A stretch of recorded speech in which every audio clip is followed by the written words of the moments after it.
Snowultations, everybody, and happy Saturday. I hope everybody had a lovely weekend. Why am I not showing up? There we go. So yeah, today we are continuing the Ace Attorney Investigations collection. This is not a blind playthrough, but it is a trip down memory lane. I've originally played the game almost over a decade ago, millions of times. I think until my DS cartridge got worn out. But we do love that game. We love that for us.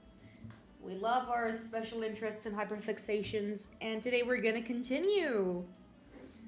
So I'm just gonna turn off the music from Streamlabs, and we're gonna transition to the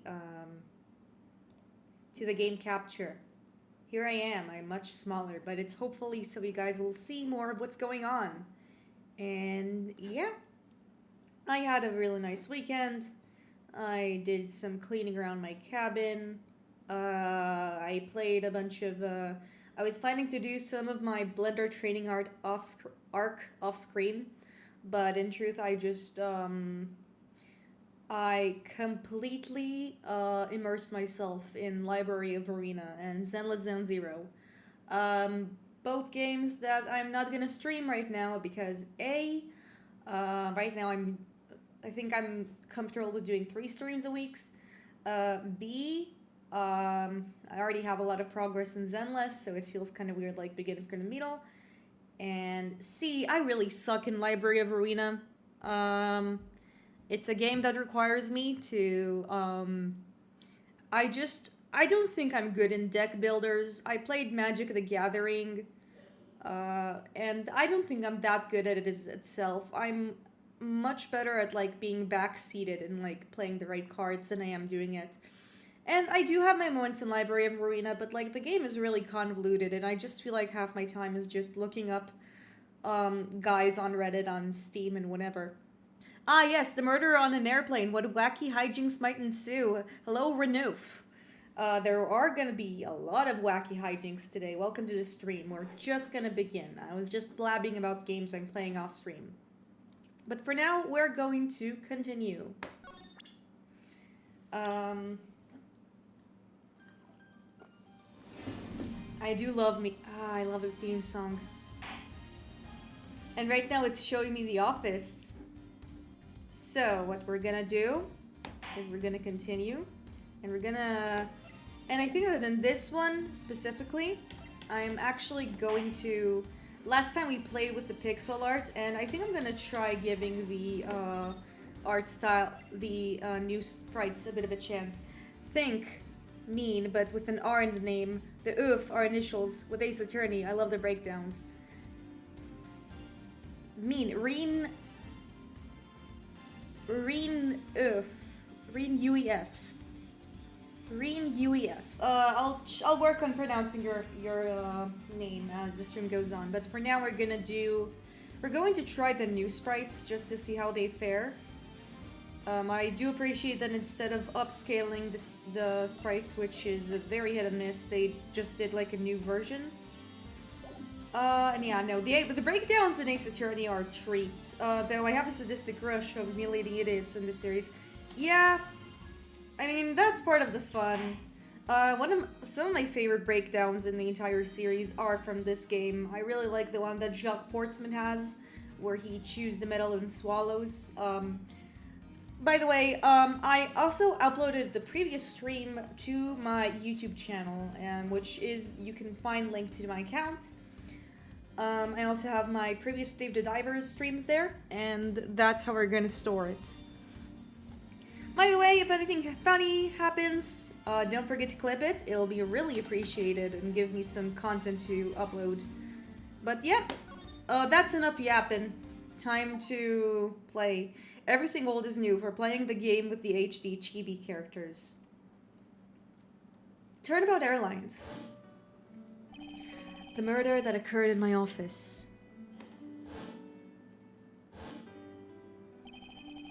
The return of the great thief, Yatagarasu. Oh, I'm also doing funny voices. Thinking back, everything began on that fateful day 2 days ago.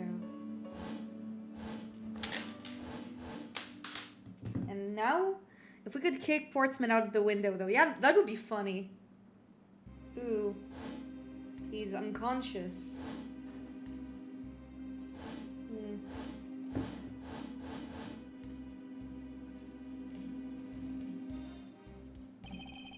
Go you! Yes, everything began high up in the 9,000 feet up in the air. Thank you for flying Go You Airlines. We are currently experiencing some slight turbulence. We are asking all passengers to return to their seats and fasten their seatbelts. It's a shame you can't really kick things. What plane is designed like this? Yeah. There is an elevator for some reason. It's really bougie. But honestly, it makes it... I actually really like the airplane. It's really bougie, but like... First of all, I want to check something because I don't think this was the name of the airplane back in the original game.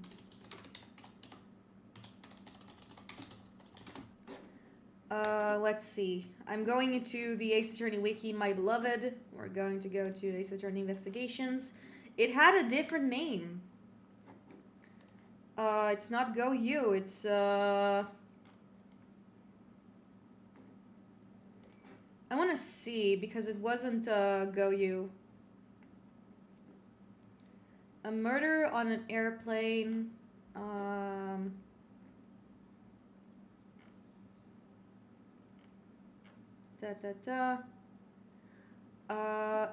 it wasn't Go You, it was iFly. Okay. So, yeah, they changed the name from what it was back then. I want to see if there's any, why did they change it to iFly? My guess it's, I'm guessing it's more a homage to this was made in the original. Yeah, no. So basically, in the original version, they said "Go You," and then this one it's "iFly." It really stuck out, but honestly, it's funny. I do know that they did change some of the details, so it'll be more faithful. And honestly, and to be more there, and like iFly also sounds like iPod or whatever. Anyways, that was enough blabbing. I know I'm blabbing a lot, but it's like it's interesting to notice all the different ideas. And his name is Hugo Hughes, which makes sense.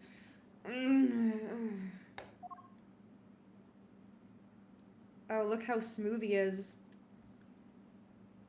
He looks so upset. Why do I feel like I just woke up from a horrible nightmare? 6:13, huh? I was out cold for about 10 minutes. Slight turbulence indeed. Ladies and gentlemen, we are currently experiencing some slight turbulence. For your safety, we ask that you return to your seats and fasten your seatbelts. But blabbing is with people is what make the game funny. There is so much. Honestly, you're right. There is just I have so much stuff to say about this game, and I hope that like when we go, we'll see. I suppose the turbulence is to be expected on a flight. Though admittedly, I'm less than comfortable with anything resembling earthquakes. Yeah, he basically had a PTSD thing there. What's this? A travel wallet, but it's not mine. How did someone else's travel wallet wind up in my pocket? Ugh, my head. Why won't this headache go away? I'll take care of this travel wallet later, or hand it off to an attendant. 1 second, there's a bear. I'll be back.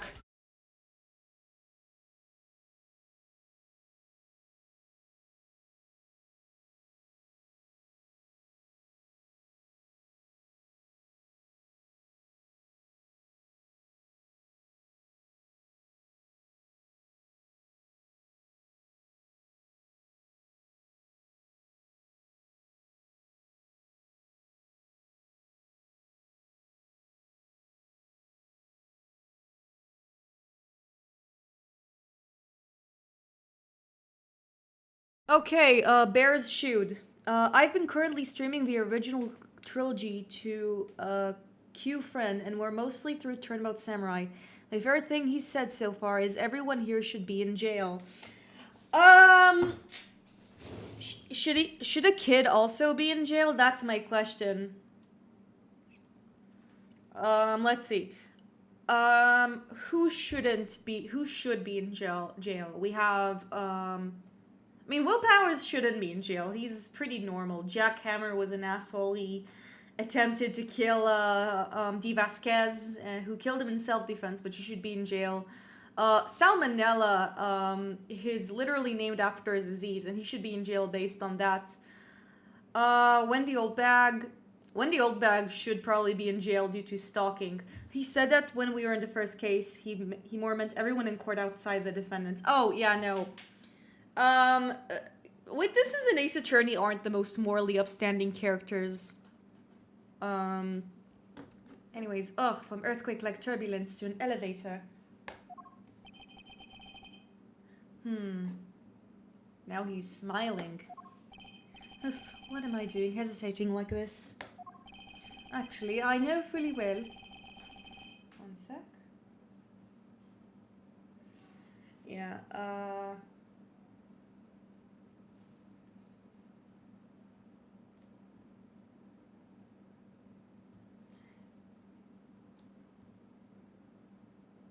okay. Actually, I know really well why I hesitate. It was when I was still but a young child. I was caught up in the murder that happened in the elevator, and we all know what happened there. Okay, question. Reen.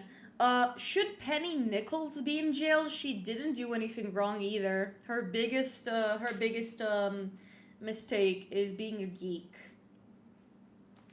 That's a question for you to bounce. How long am I going to let my past haunt me?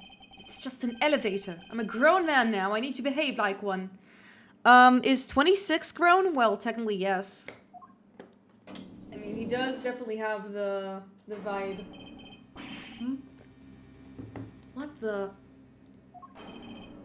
What in the world happened? Is there something wrong, sir? I must ask that you please return to your seat. I'm not gonna scream, but we got it. Seat. He's dead!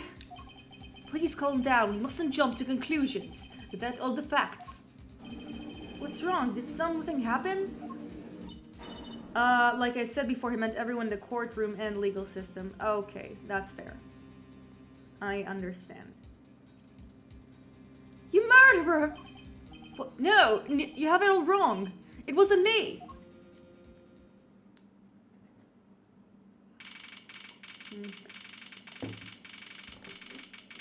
I like, you know, in this version of the game, the alcoholic and the glutton, they seem like siblings. Everyone, I'm sorry to interrupt, but I have an important announcement. I am one of your flight attendants today, Rhoda Denario. Unfortunately, we have just had a minor accident on this flight. An accident? Don't treat us like we're stupid. I caught a glimpse and it was a murder. He mainly said that during Mia's murder trial. Okay. Thank you for continuing to emphasize. Yeah, no, in that case, April goes to jail. And Brett goes to jail. So, yeah, and the bellboy is kind of sus as well. An accident? Don't treat us like we're stupid. What murder? What's going on with this flight? Everyone, please calm down. There's no reason to panic. He looks so upset. He kind of looks ferally. He like goes. Argh. He said that about Edgeworth and Gumshoe too. I mean, Edgeworth updated the autopsy report, so murder. This flight will stay on one course and make its scheduled landing. We are still currently in the middle of a rough patch of turbulence. So until we are out of this area of turbulence, I ask that you please remain seated. But someone was killed, right? What about the killer? Let me off! Please, there is no need to feel threatened. We have already apprehended this culprit. I really like Rhoda Tenario's design. It looks, it's a flight attendant, but they found a way to make it less boring, especially with their haircuts.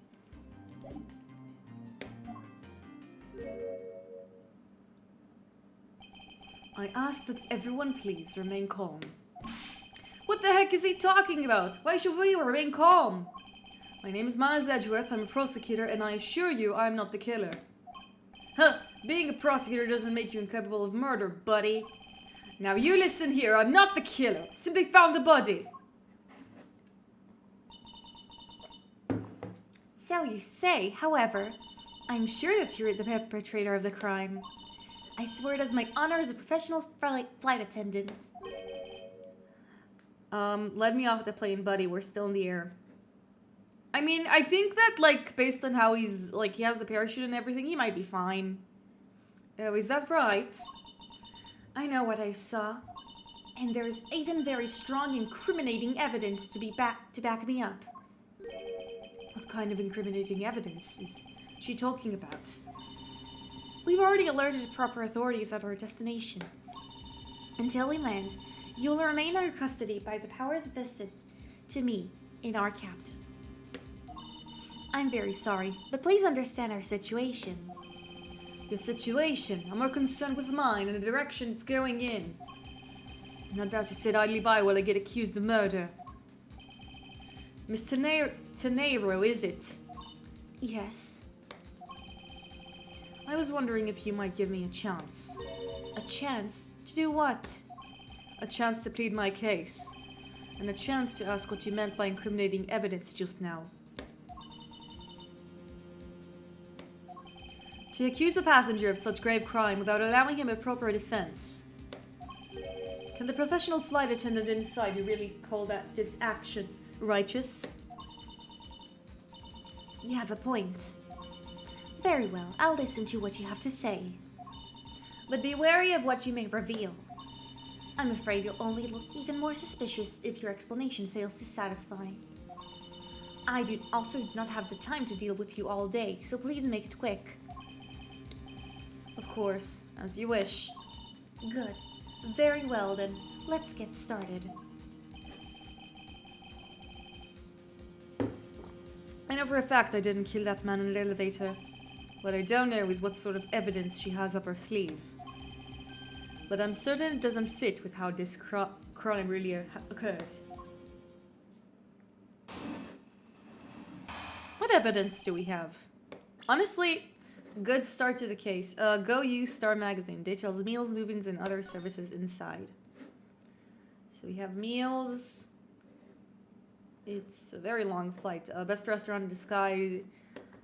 License to love, That's to love, laugh, maim, and murder. Thank you for choosing. Require assistance at any time. Please use the call button. Okay. All times shown correspond to our departure time zone. Crime scene note. 6:15 a.m. outside the elevator stopped at the first floor lounge. Okay. We have here the weird little panda raccoon thing. We have X. I already know his name, so yeah. We have the card and we have a bunch of money. And there is a wallet we can't investigate just yet. And this guy kind of looks like Raiden from Metal Gear Solid. I can't believe they killed Raiden. So unfortunate. I swear to tell the whole truth as a professional flight attendant. Unfortunately for you, Mr. Edgeworth, I'm certain you are the killer. The scene in front of the elevator. It was you, standing there with fresh blood dripping off the murder weapon. What murder weapon? I was standing with the wallet. So if you please cooperate, we'll turn you in as soon as we land. All he's missing is the invasive amount of prosthetics and katana skills. Yeah, no, this is downgraded, Raiden. That's it. That's our evidence. I don't think you could ask for a more perfect witness testimony. Wouldn't you agree, Mr. Edgeworth? How did she set her hair like that? That's what I want to know. Not really. It's hardly perfect when there's a gaping hole in it.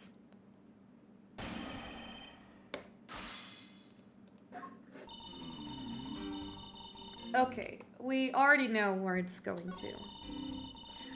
I'm certain that you were the killer. The scene I saw in the front of the elevator. It was you standing there with fresh blood dripping from the murder weapon. That was a wallet. Mr. Nero!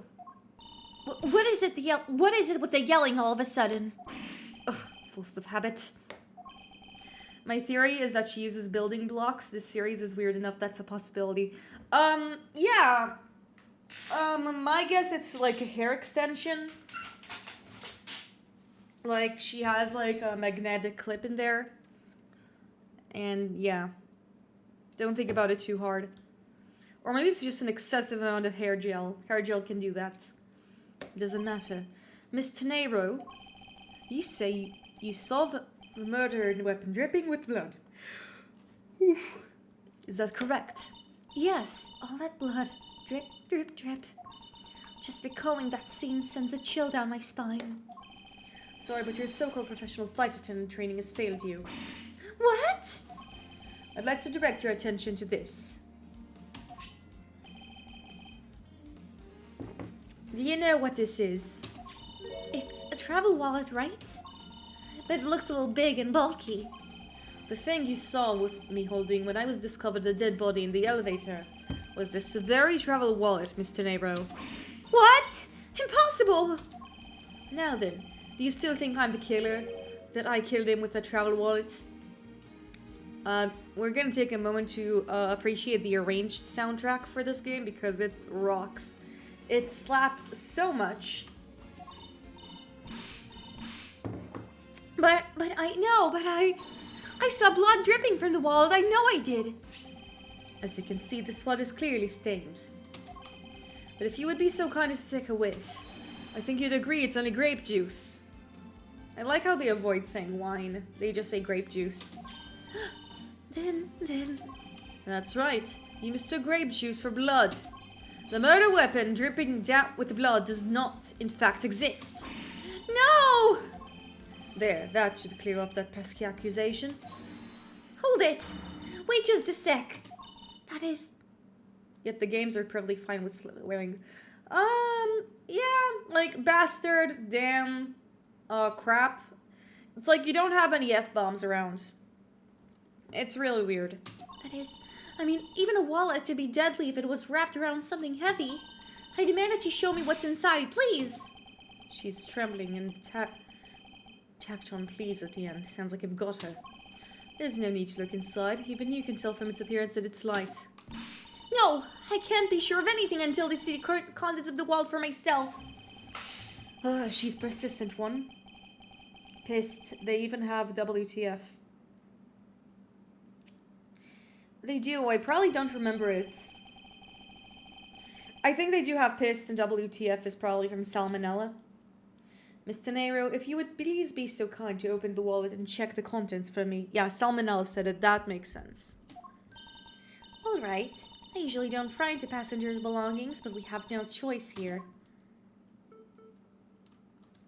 Dun, dun, dun. Well, we're gonna look in at the KK travel wallet. KK Slider. I didn't know KK Slider had those stuff. It seems that this passport is all that's in here. As you saw, there's nothing but a passport inside. This renders your wallet a murder weapon. Agreement moot. Wouldn't you agree? Please hear me out, Mr. Edgeworth. What is it now? And I was wondering, whose password is it exactly? Can I take a look? Why not? I'm rather curious myself. Type P. Acby Hicks. You know, there's a bunch of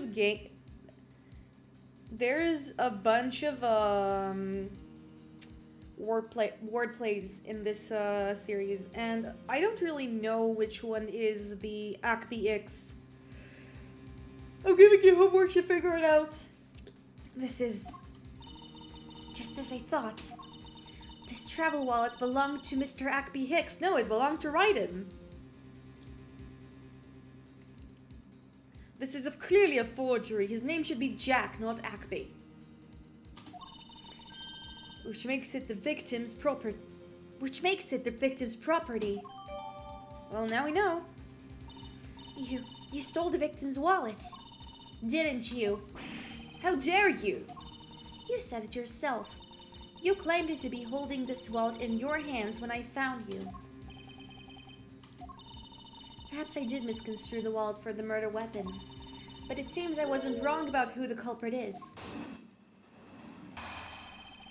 What is your logic? As you claimed, the murder weapon is not the travel wallet. However, it is something you stole from Mr. Hicks after you were done with the vile deed. I find it hard to believe myself, but your motive was very simple. You were out to steal Mr. Hicks's money, weren't you?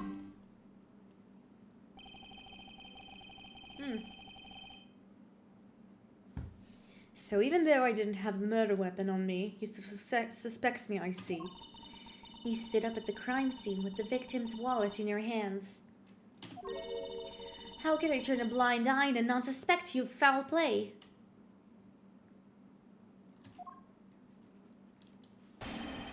I mean, why would I steal a wallet? As you claim, the murder weapon is not a travel wallet. However, it is something you stole from Mr. Hicks after you were done with the deed.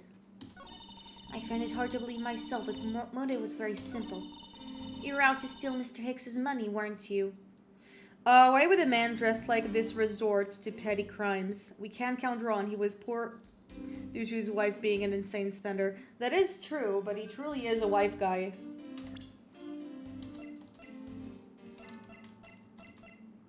I mean, it's empty.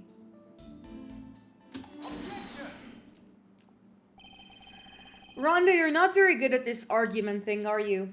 I wonder if I might have a word in Miss Tenebro. What is it now? Miss Tenebro, I wonder if you noticed the contradiction within your own testimony. What are you talking about? Simply put, as you saw with your own eyes. The only thing inside Mr. Hicks's wallet was his passport. If I really was after his money, then why would I steal a penniless travel wallet? But that's right, Mr. Edgeworth. You didn't know it was empty when you stole it. You would like to think that that's not possible. What do you mean it's not possible? There's no way the killer didn't know the wallet was empty to begin with. Oh, and what makes you so sure? How can I show her the killer knew the wallet was to be empty from the get-go? Well, it's from the notes. You see a bunch of money and moolah there. If you would recall the crime scene, I admit that there is a wallet, that the wallet was probably not empty at the time of the murder. That's pretty evident by the bills and cards strewn around the inside of the elevator. Don't forget the coins! Oh no! I think you've come to realize the problem with your logic. I would surmise that the victim's wallet fell out during their struggle. And that's when the contents emptied out to the floor of the elevator. I doubt the killer could have missed such an occurrence. Then you're saying... Yes, according to your supposition, if I were the killer, I would have been going after a wallet I knew to be empty. And since I clearly was not attempting to gather the scattered money, it renders your argument of theft completely invalid. I... Forgive me! Please! Hey, what the heck? Are you saying the attendant's wrong? Oh, I see. Get a load of this guy. Oh, this guy. I remember this guy. This guy is a pain in the ass. And he just came back. So the guy's the killer. Ha! Don't believe everyone, it's a trick. Will you all please be quiet? Miss Tenebro. Yes? You lost your cool when you saw the dead body. Plus, the lounge was dark and looking into the light from the elevator. It's easy to see how you mistook the wallet in my hand for the murder weapon. Off topic, but I'd love to dress like Clavier every day. Clavier has drip. Clavier has some severe drip. I absolutely agree. I take no offense that you thought that I was the killer. Mr. Edgeworth. Thank you for releasing me. Man, I'm going to understand how I'm gonna curse in Borginian.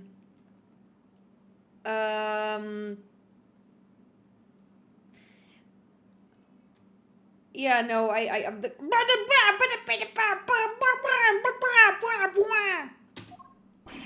What is it now? Mr. Nero? If you could please translate, it'd be much obliged. It sounds like Borginian, but I don't understand any of it. There's another attendant on this plane who... I said that he is giving you the runabout. Ah, yes. Zinc my blanc, my beloved, my beloved. I don't require an interpreter. I speak English just well, see? You, the attendant. Yes, sir. I want this person to be under arrest until they arrive at the airport.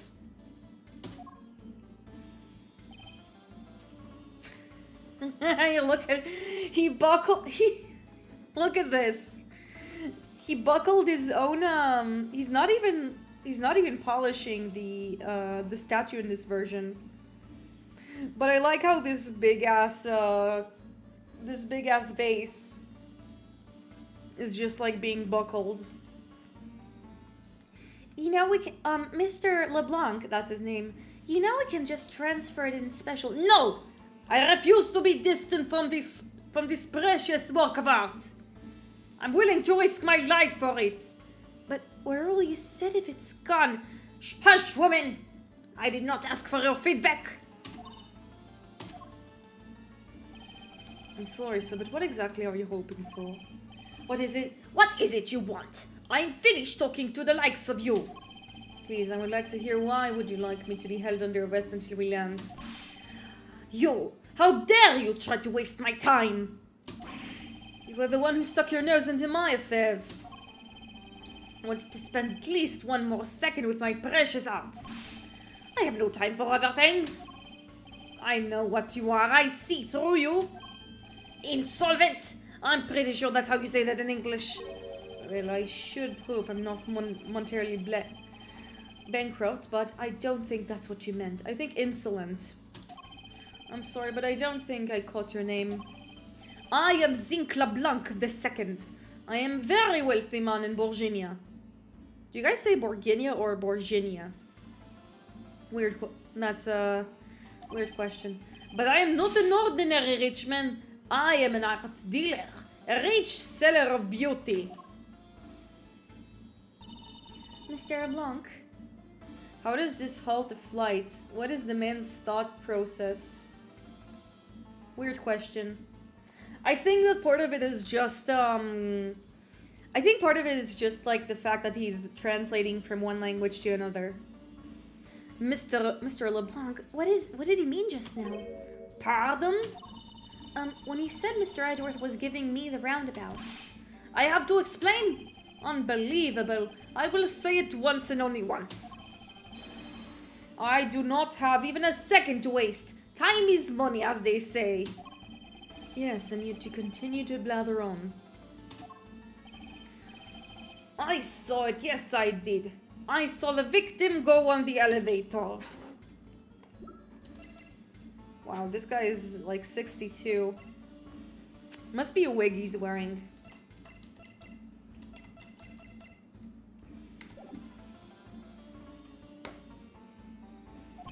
Going down to the lounge. Oh, so he like, I'm guessing, oh, now we understand. So basically he sits with the seatbelt around him. It must be very, like, almost, it must be almost snapping from all the stuff it needs to get. It was exactly at 6 o'clock. And what is the significance of that time? At 6, he says. Wait, you saw him at 6? What's the matter, Mr. Edgeworth? He understands, I see. Miss Attendant, what time did you discover the body? Well, it was a little after that patch of turbulence, so I would say around 6:15. Hicks was his name, was it? Then I say that man Hicks was killed in the 15-minute time span. And the only person in the lounge at the time of this was the prosecutor, yes? You know, LeBlanc, considering the fact you're finger gunning at me, that makes you a very viable culprit. That and you're rushing to accuse me.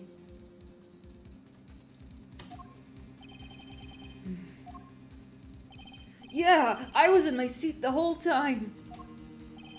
Me too. I was watching the movie and enjoying a fine glass of grape juice. A lot of grape juice that man was getting. That could not be healthy. I was still eating. Still haven't finished, see? The other passengers have an alibi. So you have no...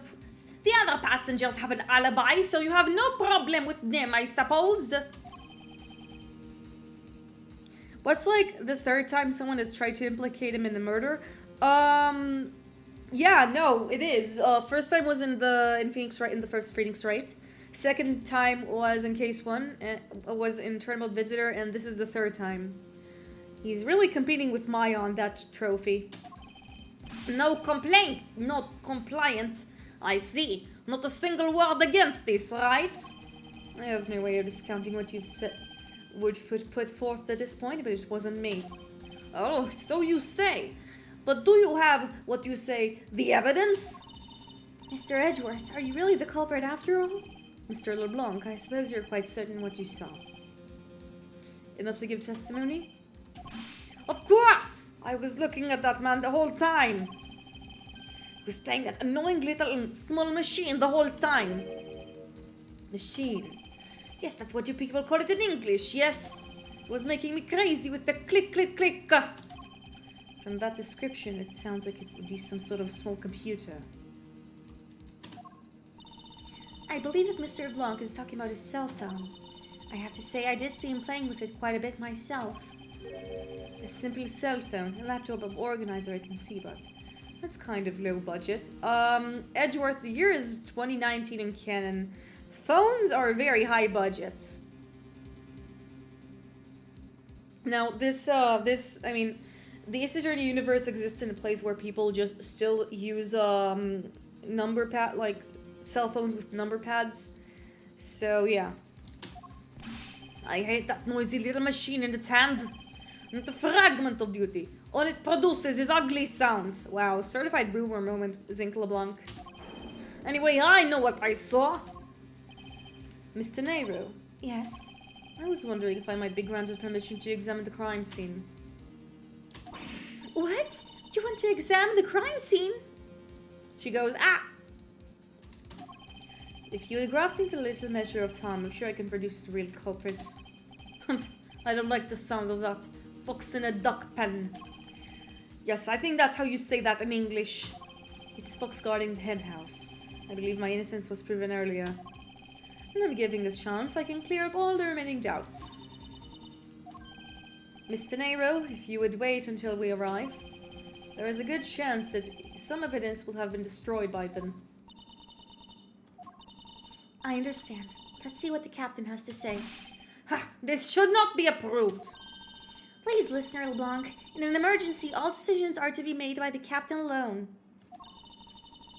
Now, please wait while I go ask the captain what to do. I'll be right back. Honestly, Tenero may not be that good in her job, in like deducing, but she is very much doing her job in a very dire situation.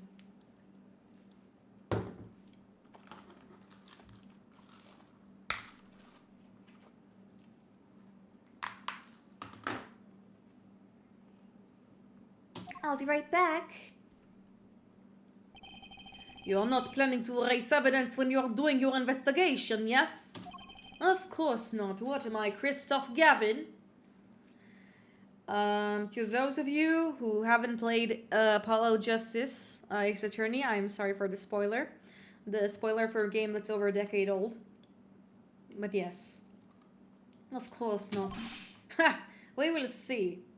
Another spoiler is like, what am I, Von Karma?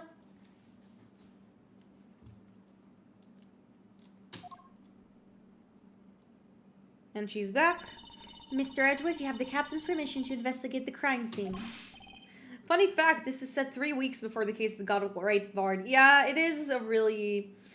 They're, like, while Phoenix Wright... Oh, sorry, move the mic. While Phoenix Wright is having, like, a normal week, but, like, then gets barred. Like, Edgeworth just has, like, the few...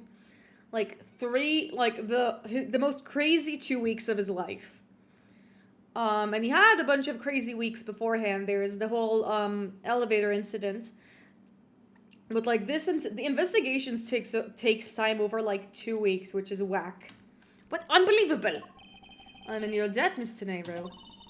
However, there is one condition. I am to supervise you. Can you agree to it? Of course, I see no problem with that stipulation. It's only natural I am still a suspect in this case. Also, not my first time in the rodeo. Grrr. I take full responsibility and will watch Mr. Edgeworth's every move. I hope this is reassurance enough that there will be no foul play. Now then, Mr. Edgeworth, shall we proceed? If you should need my help with anything, please feel free to use tea to talk. Sent here to the scene of the crime, the first floor lounge. But first of all, I want to investigate stuff. Mr. Blanc seems protective of the gargantuan vase of the chair rather closely. It's a marvelous vase, though, isn't it? Yes, I dare say so as a professional attendant. I don't think there is any real connection between a piece of art and being an attendant.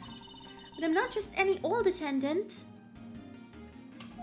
I'm a professional flight attendant.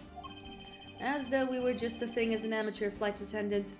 Well, if you're asking me, the amateur flight attendant is right to the right of us, but I didn't say anything. Noted. I mean, I see why she's unprofessional. She's not even wearing thighs, and she did a lot of adjustments to her outfit. I mean, look at this. Look at the... I'm not here to shame, but, like, wow. I think she took, like an outfit, small, like, a few sizes smaller than her just for this. Or, like, she got lazy and just put it in the washing machine. It's really funny. How did you find your meal to be, Mr. Edgeworth? Pretty terrible. It's airplane food and all that. Come to think of it, I forgot all about it. I must have been asleep or something. Oh, I'm terribly sorry. Let me prepare you something right away. What are you apologizing for, Miss Tenero? I failed in my professional duties by letting a passenger go hungry. Please help yourself. If you see anything you fancy, feel free. Aw. I think I'll take my time later, after I solve this case, thanks. This is probably a most fucked up thing to say, but my preferred type is someone with Rhoda's personality and Cammie's physique. The best of both worlds. Though I'd say Rhoda looks pretty good as well. I'm not anti-simping in here. Let's see if Cammie has anything to say. Excuse me, may I have a word with you?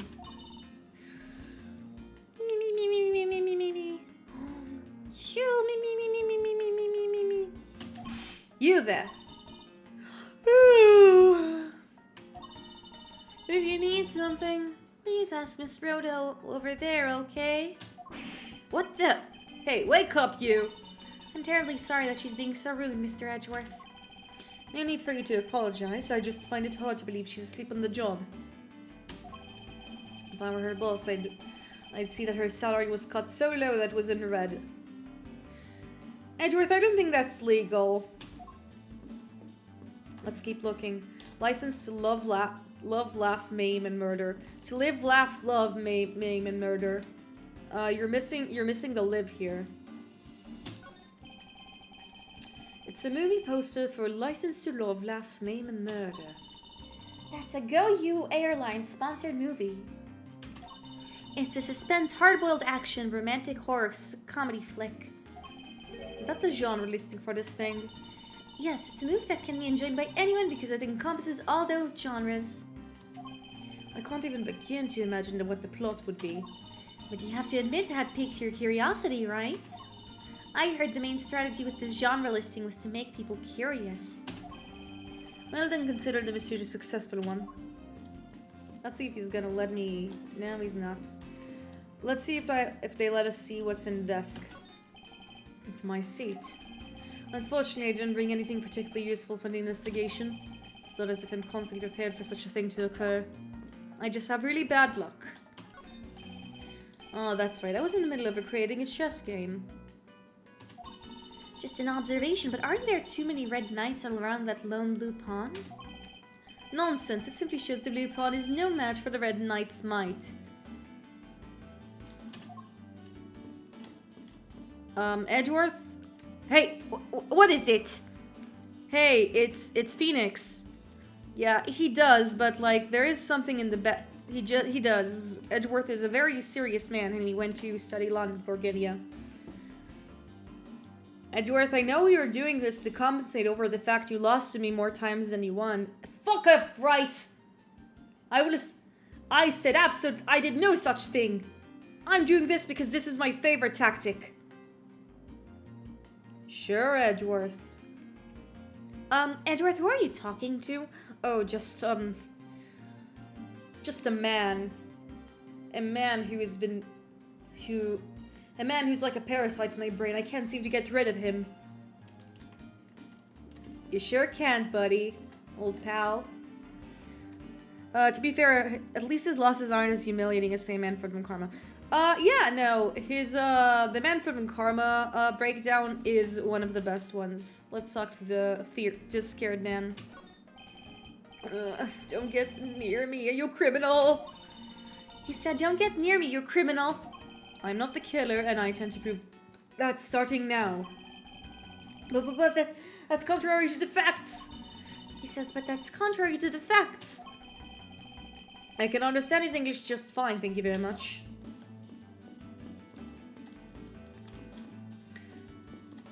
Let's see.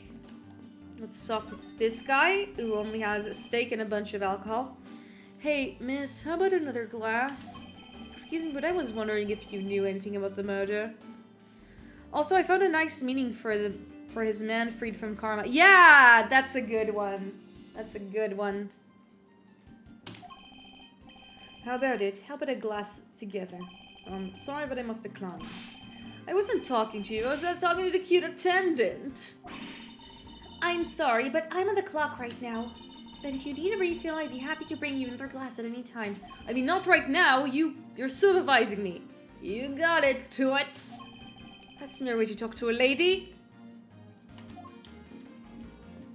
And let's talk to this guy over here. I was pretty sure he was like a kid, but like he was like a grown-ass man, but seems like he's actually a kid. Maybe. If I may have a word with you. This steak, so awesome. It's about the size of my whole body.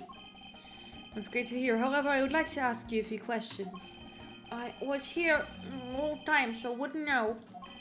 You speak, please pick one. Shouldn't you order parfait after the steak? Yeah, no, the parfait seems to, The parfait is probably gonna be melted by the time he's done. I think he chose to eat. Yes, I can hear that. And now, we're going in. March 12th, 7:26 a.m., flight G390, first floor lounge. I want to thank you for the help back there, Mr. Nero. It was nothing. You should thank the captain for granting you permission. And just so everything is perfectly clear, I still don't trust you. Your standing with me hasn't changed one iota. I see. We'll bear that in mind. I received an order from the captain earlier. He wanted you to know that. We reserve the right to stop your investigations if we feel you're not making progress. And when we do, he asks that you please return to your seat at the time. See, my time runs out in this cruise desecration, does it? I have to find a way to discredit Mr. LeBlanc's testimony before my time is up. Steaks? Steaks? It seems like we don't only have steaks of meat, we also have steaks with an A. K-E-S. I understand. By the way, is there any place you can think of where the killer might hide on board? I don't think so. after every first-class passenger was accounted for at his or her seat. We made a thorough search of the plane. As for business and economy class, no one can move between those two classes in first class without a staff keycard. Wow. And we found no record of the keycard being used at all. Which means that I have a first-class killer on my hands. At least I know that much for sure. And one other thing. No one else has been allowed near the crime scene since the murder was discovered either. Let's see what's up. Now then, let's get started. But where should we start from? Let's start with Mr. Blanc's statements. The crime occurred between 6 a.m. and 6:15 a.m. During that interval, the only person in the lounge was myself, which would make me the prime suspect. However, since I did not kill Mr. Hicks, it means that the killer was around somewhere. If we are to believe that what you say is true, then yes. The first order of this will be to gather information to win your trust. Okay, first of all, let's talk to Rhoda. Are you in need of assistance? First of all, Rhoda, I want to show you something very special, a very nice possession of mine. This is my prosecutor's badge. Even if you show that to me, I still cannot allow you free reign. I wasn't trying to get free reign, I was trying to show you this precious badge that I keep in my pocket because it's kind of ugly. I'm sorry, but I must admit that you still have my doubts about you. Guilty until proven innocent, I see. Just like the usual system. Also, what are you doing here on this? Well, it is a nice photo of mine, but if you show that to me, I still cannot allow you free reign. And I'm still guilty until proven innocent. I thought you were going... Wait, can we present profiles or no? Can we... No, we can't present profiles. That was only a feature in games 2 and 3. Captain's permission. Miss Teneo, I'd like to ask you about investigating in the lounge. As long as you have the captain's permission, I can't stop you from looking around. As you pass the messenger along, tell him I'm grateful for his spirit of cooperation. I will, however, please realize that you're still under suspicion. To be honest, I still have my doubts about you. Of course, and I take no offense. Do you really understand what I'm saying? Yes, very. Do you pinky swear you do on your honor as a professional prosecutor? Are you gonna pinky swear to the professional flight attendant? If everyone's professional here, then I might as well call myself a professional snow hermit. And that's really true because I'm the only snow hermit I know. I pinky swear I do on my honor as a professional prosecutor. Well, I guess that settles that. I feel my honor as a man slowly diminishing.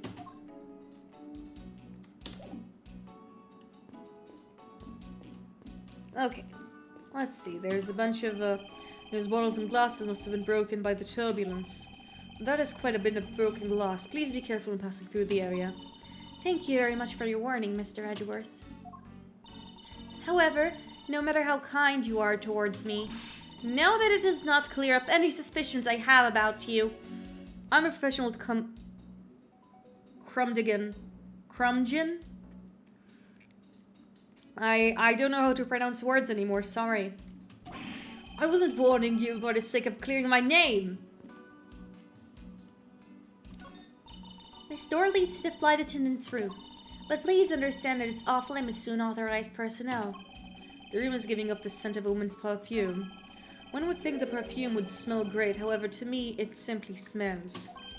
Not that I have any interest in what lies behind this door. Perhaps we should return investigation, Mr. Edgeworth. Mr. Edgeworth. Sorry, I spaced out for a second there. I was enticed. I was distracted by the smell. There are a few copies of Sky Magazine in magazine rack. This month's special is an English trivia quiz. That's not a bad idea. I've heard that the youth of today don't know a particle from participle. Well, it's because people don't really use participle, Mr. Edgeworth. Now, please don't go around confusing people with made-up words, Mr. Edgeworth. Who's ever heard of such a silly word as participle? Case in point. Edgeworth, you're only 2 years above me. Do you really feel so old? Maybe.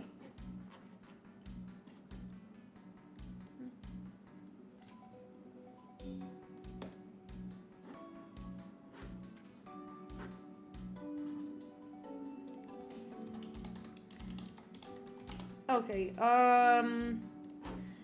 we're gonna look up what participle means just to humor Edgeworth. Participle means a verbal or word base. Participle definition and meaning. A word having the characteristics of both a verb and an adjective. So the finished project is both a verb and an adjective. Interesting. Just 1 second.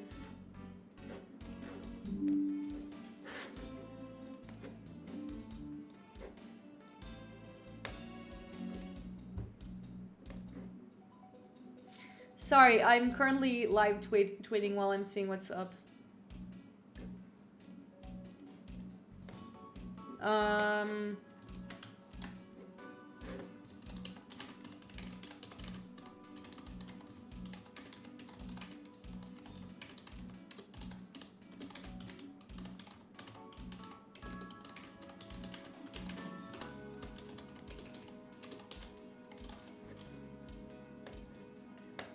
There we go. Case in point. A piano. This grand piano is the pride of this plane. It can play the music of whatever CD you insert into its CD drive.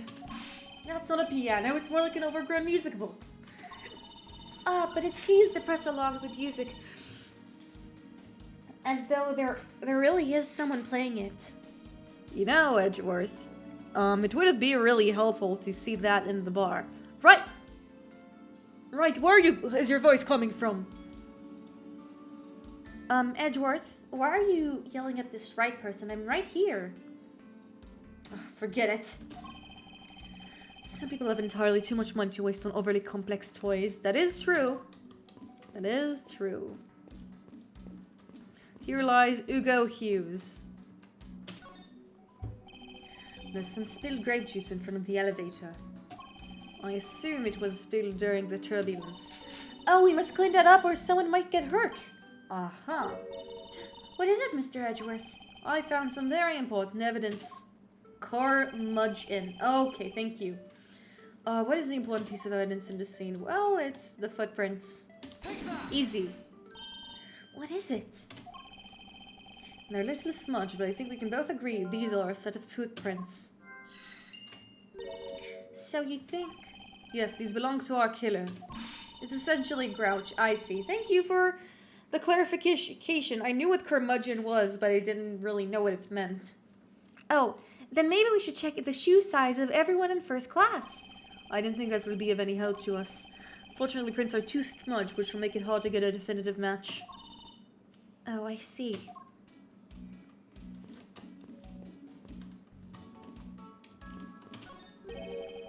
What or who is this? This is a bronze statue of the founder of Go You Hairlines, Mr. Hugo Hughes.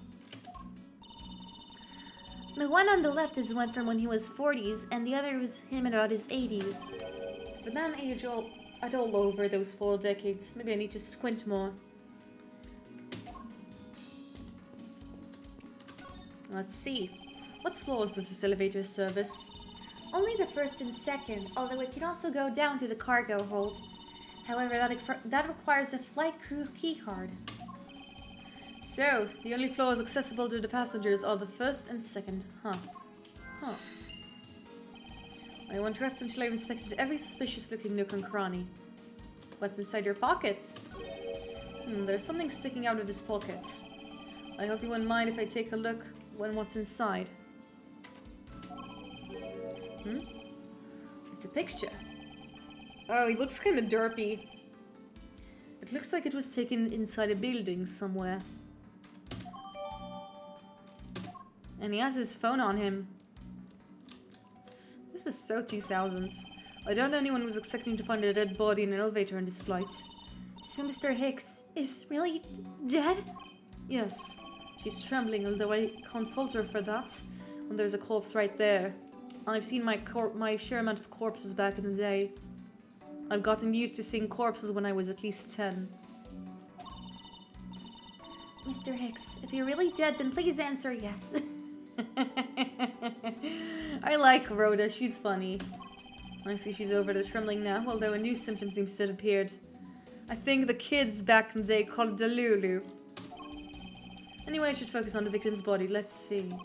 There's blood on the back of Mr. Hicks's head. Could this be the cause of death? He appears to have been struck very hard. Even his glasses are broken.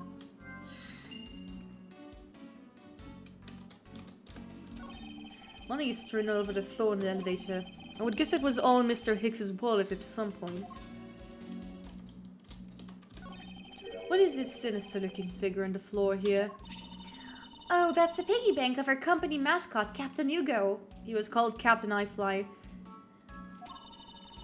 It's just one of the many pieces of merchandise we sell at our in-flight shop.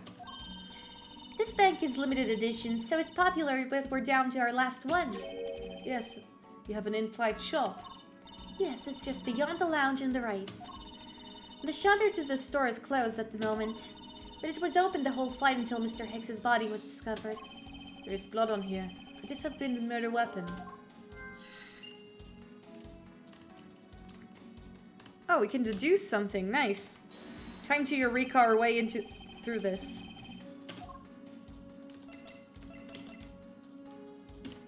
Eureka!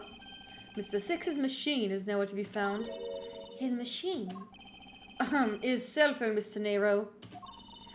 Ah, so I guess it's because it's not here. Yes, I think we can safely deduce that the killer took it. And why would he take the phone?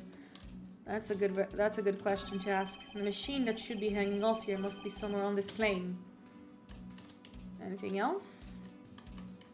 Seems like this is all for now. Let's see if we can connect some logic points. E for...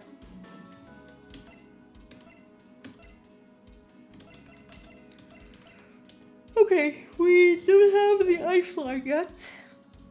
Let's click on Q. Q for logic. Q the logic. Let's see.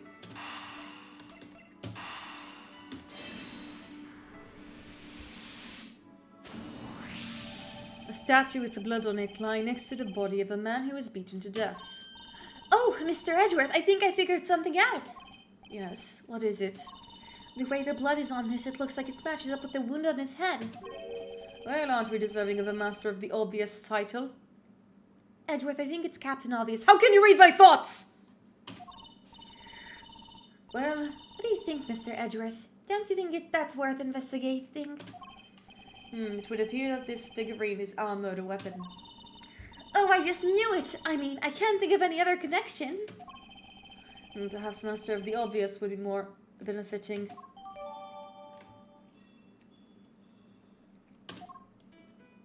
Okay. Where was the killer?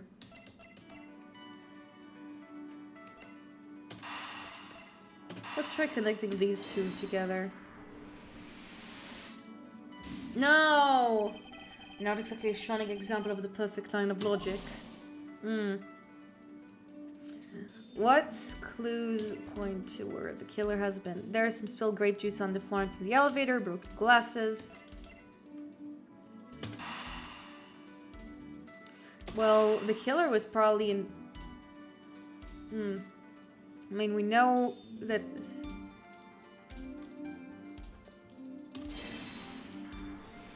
I don't think that's it. No, it is! Never mind. True, there hasn't been anyone else in the lounge other than myself right before the turbulence. But if the killer was in the elevator along with the victim, that'll be a different story. That is a decent point. In the elevator with Hicks, if only I could prove that the killer rode the elevator with Mr. Hicks. I don't think we can prove that right now. Or maybe we can. Let's try connecting these two together. And we did. I have it! I'm sorry, but I don't understand, Mr. Edgeworth. I can prove that someone other than myself was here around the time of the murder. What? Really? Yes, it's rather simple, actually. The proof is in the pudding, or rather the grape juice in this case. These footsteps have here confessed to me the very fact. Let's see. Welcome to the stream, third viewer.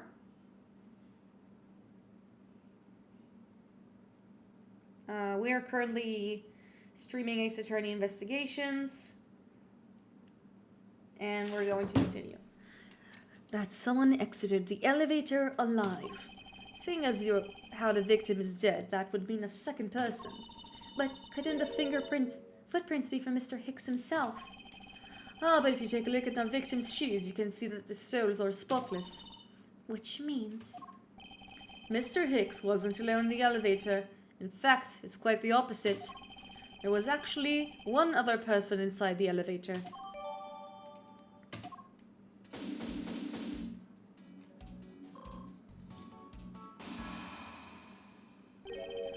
What's going on over there? Okay. So, before we continue... Oh, by the way, I just noticed that they also had a Napoleon clone of the president. What? An egotistical little fella. So, I'm gonna take a quick bathroom break, and then we'll continue on the investigation.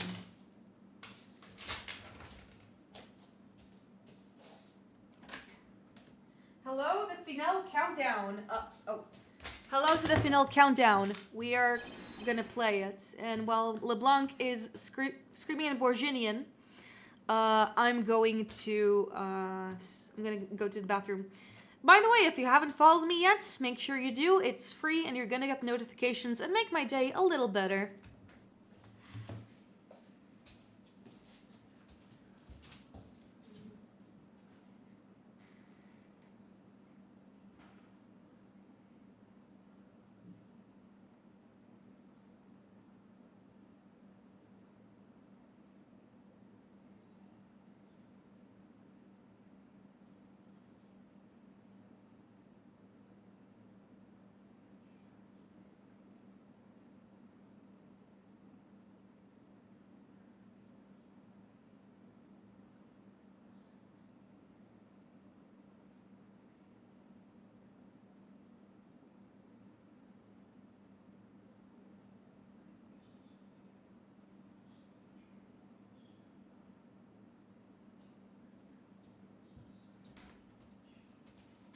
Okay.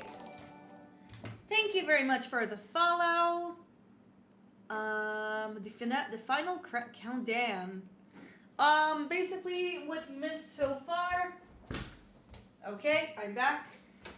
Basically, what you missed so far, Edgeworth got accused of a murder of a man called Acme Hicks. Bonus points to whoever figures out the wordplay behind Acme Hicks. The flight in Edgeworth is framed for murder. And there's this art dealer from Bourguignon, which is a fictional country, who is constantly who's right now talking to us and screaming at us. I'm not very good at gibberish. Let's just continue going.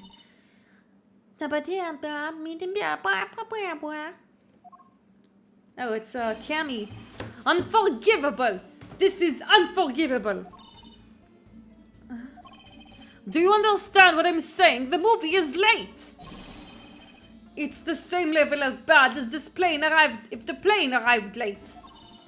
But the movie... What? I will not talk to you anymore. You are just wasting my time. What is the matter, Mr. LeBlanc? If there is no emergency, please return to your seat, sir. Do not tell me what to do. I need not to sit down.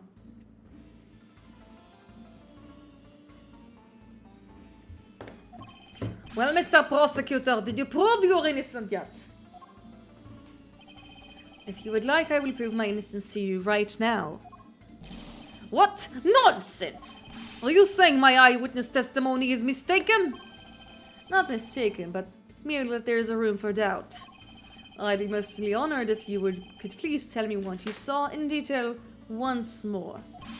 Fine. Suit yourself. Well, I'm already wearing a suit. I don't think I need to suit myself. I am certain I saw Mr. Hicks enter that elevator. It was when the needles on my pocket watch pointed to 6 and the 12.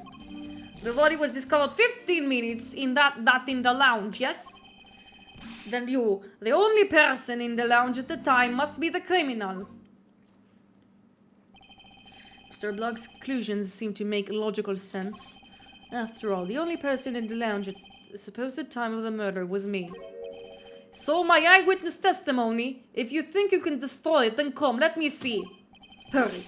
Do I look like a man who is having the time to wait for you? No. Why is he so irritated? I'm the one accused of murder here.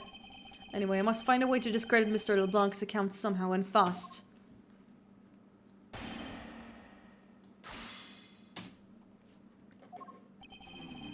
I'm certain I saw Mr. Hicks enter that elevator. It was when the needles in my pocket pointed to the 6 and the 12. Let's ask about that. I assume the pocket watch in this case was the one you keep checking, is that correct? Oh, you noticed. It is a very expensive antique, I will have you know. The feeling is wonderful when I fully wind it up by hand. It does look very well designed and quite classy. I will have to charge you if you want to touch it. That's quite alright. Let's continue with the testimony. What a cheap man you are. Let's return to the time you wasted back to me. And if we must, I saw Mr. X in the elevator at 6 o'clock. The body was discovered 6 minutes after that in the lounge, yes?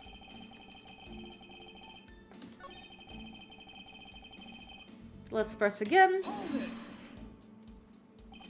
It's true that I found victim's body at 6:15. And that's when I found the two of them as well. You see, it all matches my testimony. Then you, the only person in the lounge at the time, must be the criminal. Well, I wasn't the only person. Oh shit, never mind. We'll do an extra press. That is the most mistaken way of thinking I've ever heard of. Hold it! No. Your silly opinion is what is mistaken. Please calm down, the both of you. In any sense, you are both mistaken. Well, if that isn't the pot calling the kettle black, then I don't know what is. You're both mistakes. He certainly has a lot of confidence in his testimony. If push comes to shove, I may need to press him for more information. I am certain I saw Mr. Hicks enter that elevator. Mr. Blanc, were you able to get a good look of the inside of the elevator at the time? Of course I saw what was inside. And you are sure the victim was there in the elevator alone? Yes, the only person inside was that Hicks man. That last outburst is a little too important to let go. The only person inside was Mr. Hicks man. Well, we know that's not true. Because we have the footprints.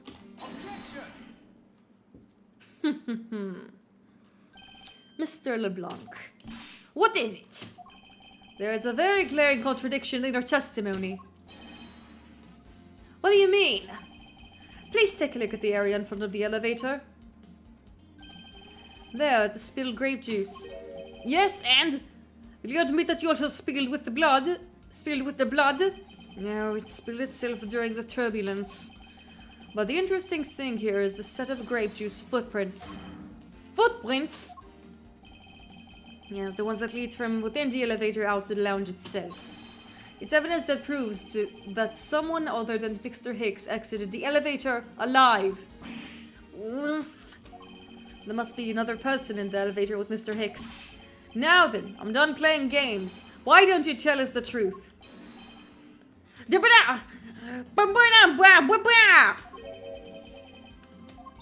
Can you please translate him for us? No way. No way. It was totally impossible. I guess that's what he did. I like how she looks kind of dead inside. No way! That is totally impossible! I know there is no other person in there. I saw with my own eyes. If you want to know what I think, Mr. Edgeworth, I don't think Mr. LeBlanc is lying to us. I suppose she's right. It doesn't seem to be lying. But then, what does it mean? What about the contradiction? Mr. LeBlanc, please just once more, will you recall the details of what you witnessed for me?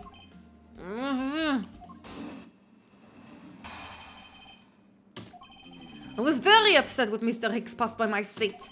I was always checking the time over and over again. I happened to follow that man with my eyes when he passed me, and I saw clearly into the elevator when he was entering. But I swear there was no one else inside. No one! Mr. LeBlanc, if you would please calm down. What? Dare you two have an issue with my eyewitness testimony? No, not at all. Please forget I said anything. Yet again, he doesn't appear to be lying. But I can't let his testimony stand as the truth. What I saw, part 2. Look at him wiping off the sweat. He's seething and coping, boiling alive. I was very upset when Mr. Hicks passed by my seat. I was always checking the time over and over again. Why were you? Why were you so attentive to the time? Because something unforgivable was happening. Come to think of it, you were yelling about something unforgivable earlier. I was giving a complaint to the attendant about the movie starting time. Return back to that time, to my time, in money. You understand the point? Yeah, the point is kind of understood. Movie? Is he talking about the in-flight one that's mentioned in the magazine? Summary of the plot and its start time. Interesting. They were supposed to show license to love, laugh, maim, and murder. But does he have a license to live? He can't love and laugh if he doesn't live as well. Very odd. That's what I've been saying, LeBlanc. I cannot see that movie in my country. You can only see it on international flights. That's very weird. That's a very, very weird marketing idea.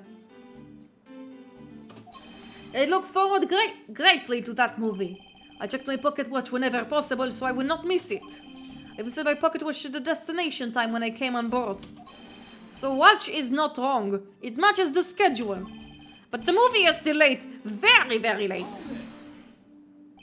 Your pocket watch? I'd like to ask you a little more about it if it's alright. The movie I wanted to see would not start, so I checked my pocket watch many, many times. My watch is set to the destination time. I always set it when I board the plane. However, we know about this. That all times shown correspond to our departure time zone, not destination. You fooled yourself, LeBlanc. Mr. LeBlanc, you said that just now in your testimony. I even set my pocket watch to the destination time when I came on board.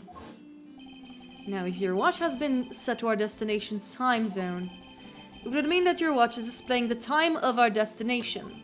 Yes, and the correct time worth is 6 cents. I would like you to take a look at this. If you believe this Sky magazine, clocks on this flight run in accordance to the time of our departure time zone. Of course, the movie scheduler was also created with that in mind. Miss Tenero, for confirmation's sake, what time zone is this flight aligned to right now? Well, we made a short stop at a transfer point. That's right. It was in that small Asian country, the Republic of Jiangfa.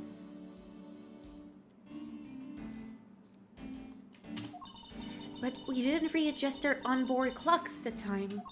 So right now we're still running on Borginian time. What? The time difference between Borginia and our destination is 9 hours.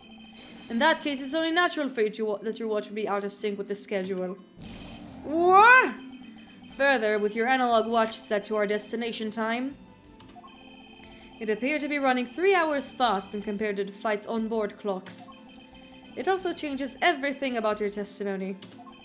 And you can bet 1,000,000 cents on that. In light of this information, it means you saw Mr. Hicks 3 hours prior at 3 a.m.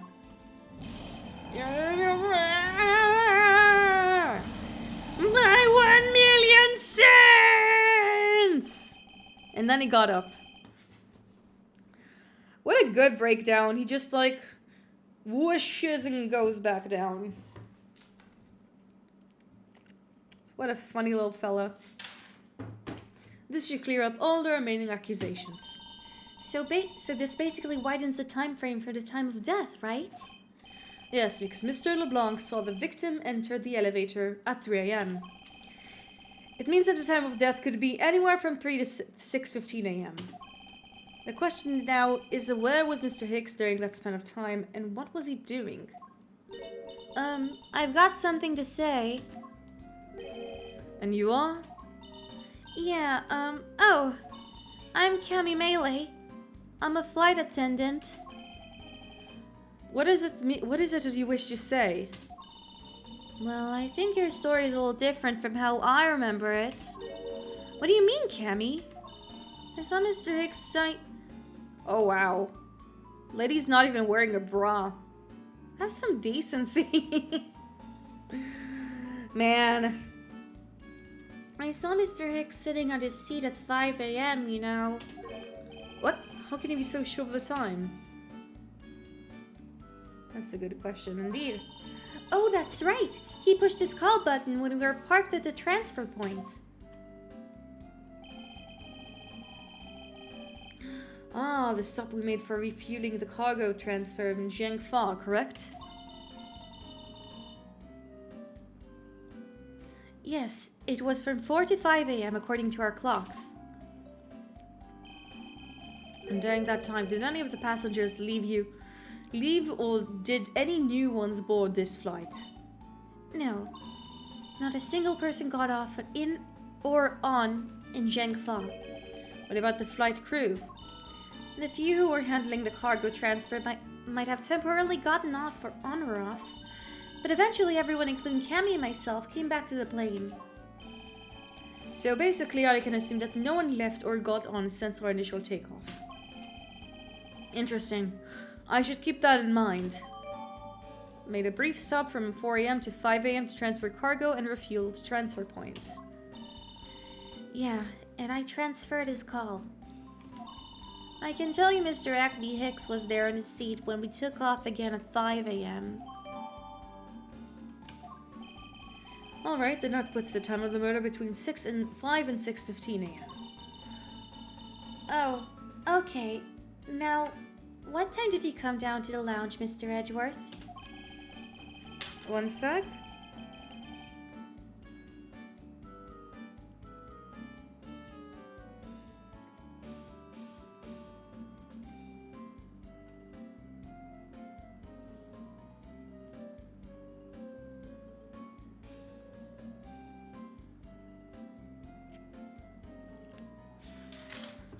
I remember coming down here almost as soon as we left the Republic of Jiangfa. Ah! You were here the whole time from 5, yes? Then you are the only one who could be the killer. Mr. Edgeworth, were you really the one here on this lounge this entire time from 5 a.m. onwards? Unfortunately, yes. But then, how do we explain the footprints? Is not that obvious? The man waited for Mr. Hickson here in the lounge, waited to kill him. And then he put his corpse into the elevator. That is when the turbulence happened. My eyewitness testimony may have been mistaken. But what time I saw Mr. Hicks enter the elevator on the second floor does not matter. Because the entire incident concluded here in this lounge. Everything happened in this lounge. Is that what you really believe, Mr. LeBlanc? Well, do you have another idea? I simply feel that there's something out of place in the scenario you presented. Is there something that can be tied the crime scene location other than this lounge? Well, it's the footprints. No, wait, I think it's the Captain Ugo piggy bank. Either that or this. The murder weapon, this little piggy bank, is sold in the in-flight shop. Oh, I see why we can't use the grape juice footprints yet. It is sold there and only there, and is not displayed here in this lounge. How then did it find its way here? Don't you think that's a tiny bit suspicious? Humph, such a trivial point. It only means you prepared it, taking it from the shop before coming here. Doesn't prove you're innocent at all. There's no way to win this man with this man. Hold it! If I may. What is it? I know I haven't been doing much in my commentary right now, but it's mostly because I'm really deep into the voice acting. But we'll get to it eventually. What is it? You see, well, it's just as Mr. Edgeworth says. Oh, and why do you know this so well? Well, it's just that... That piggy bank was there in the shop. I saw it with my own eyes.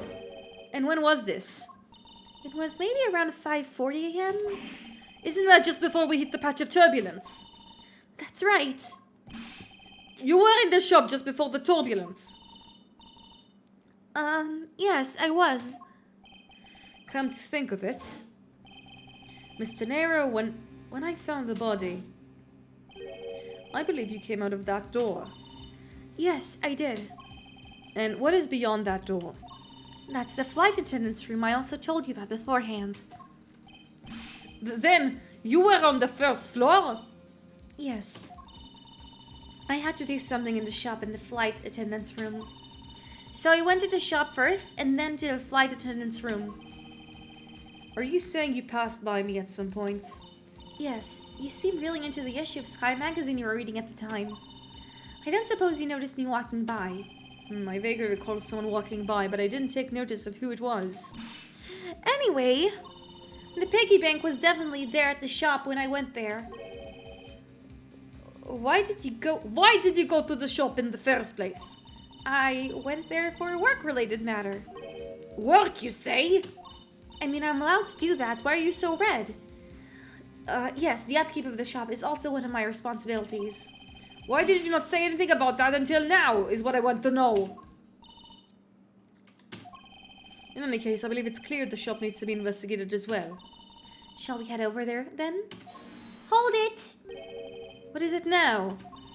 Aren't you forgetting something, Miss Rhoda? Don't you need the captain's permission to check the shop? No, I haven't forgotten. And I've already asked him for permission to search the entire plane. Okay, here's what I like about this case, is that, like, I play the game, I know all the culprits, I'm not gonna say it out directly, but I like how Melee has some points where she's manipulating the situation in her favor. She stays quiet until she doesn't, and also, I look at how, like, there's a moment where, like, the hair strands, like, they get ingrained into her skin. Kind of creepy. So I think we're all right. Huh? That's weird. What is? Well, I just talked to the captaincy, and he said that he didn't give you permission to do anything like that at all. What is the meaning of this, Mr. Nero? It means she's lying. Go on, admit you are. You said you had permission to search all over, but you don't. And yet here you are. What a bitch. Melee, no one likes snitches. No one likes snitches, you know? You, flight attendant, what are you trying to do? Pull the sheep over us? The captain's calling for you, Miss Rhoda. Why did she lie? Oh, but don't worry. I already got permission to search the shop from Captain. See, unlike you, I do things the right way. You dress like a skank every day to work! I mean, I do everything else right. Mr. Nero, why would you do such a thing? Please excuse me. Ooh, a mystery. Looks like I get to be in charge now. Please go back to your seat, Mr. LeBlanc. Now then, Mr. Edgeworth. If you would please follow me, I will be your guide from now on. She's awfully eager about it. There's something about Miss Daenerys that has piqued my curiosity. But right now, investigating Flight Shop is my top priority. I wouldn't trust you if I were her, Mr. Edgeworth. Rhoda, why are you saying this? I'm from up there. Don't trust her. Do you see how she has no eye shines? It means that she's suspicious. It means she's hiding something from you. It means she's dead inside. It really does look suspicious. Okay. Cammy go eepy. Cammy go eepy and the sleepy. Weren't you going to go to the in-flight shop? Of course, I still fully intend to. Okay, well, the shop is over there. Don't forget now. Miss Melee, about investigating the in-flight shop.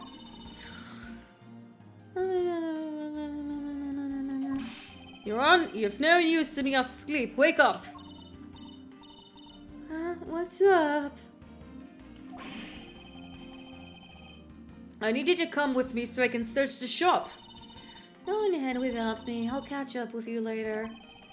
How has this woman not been fired yet? Well, I think she has some assets to the company. Oh, I'm really mad. You better hurry and bring to me some evidence. If you could just wait a little longer when I look into the shop. Humph. Don't number the birds before they were born.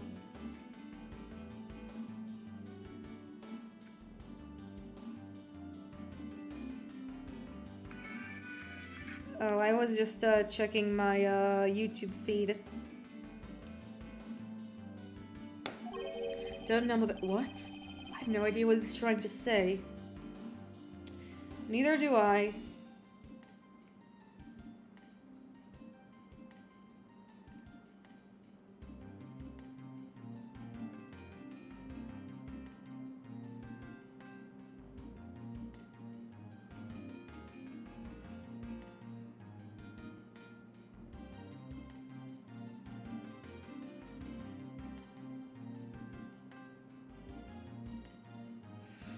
Yeah, I just checked something on my YouTube updates from some people I watch, but it's less relevant to know.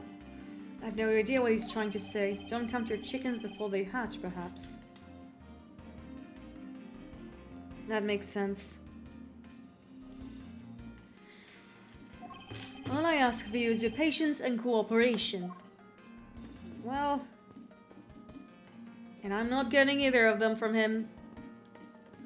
Honestly, this guy just seems like a hell customer. Oh, Ugo Hughes. I pity that a bronze statue knows not when good drink has been spilled on its feet. Odd, compared to the one on the left, this statue appears to be slouching a little. It must be the altitude. Yes, that's it. I mean, it is because this one is Ugo in his 80s, but sure, Edgeworth.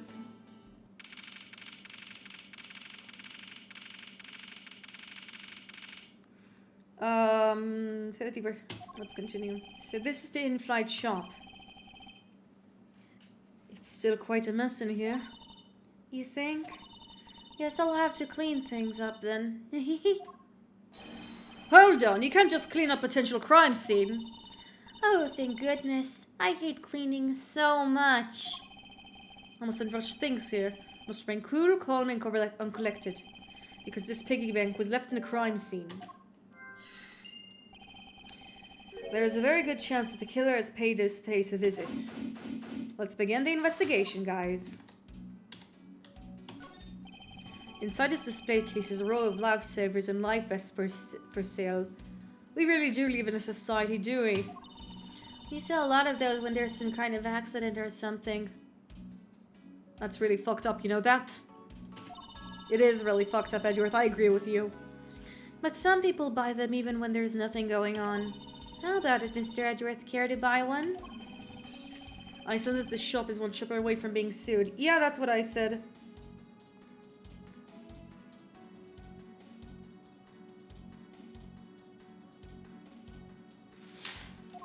Let's continue onwards. There's these huggy buddies. There are all kinds of luxury name brand merchandise for sale in a display case. And they're lined up just in manner to scream "Buy me" to any passers-by. Stuffed toys, just like the one Miss Melee is holding on, are on display here. They're relatively cheap, which explains why they're displayed so haphazardly. How about it, Mr. Edgeworth? I just walked in place, but disregard that. I am disregarding it, even though it's a contradiction to society as we know it. How about it, Mr. Edgeworth? You know you want one too. Honestly, I'd buy that. It's cute. They're great for when you're stressed. Why do I envision stuffed animal abuse when she says that? Perhaps. Beautiful flowers and a beautiful arrangement. I feel cleansed just by looking at them. Well, you're kind of stepping on a few of them, you know, Mr. Edgeworth. Oh, excuse me. Do you mind picking them up? No. Okay. I don't know much about this shop, but you can still ask me about whatever. So what do you think about what has happened regarding the case? Oh, I don't know. I guess I think you're the killer, and though, Mr. Edgeworth. I can assure you that I'm here at this shop to prove just the opposite.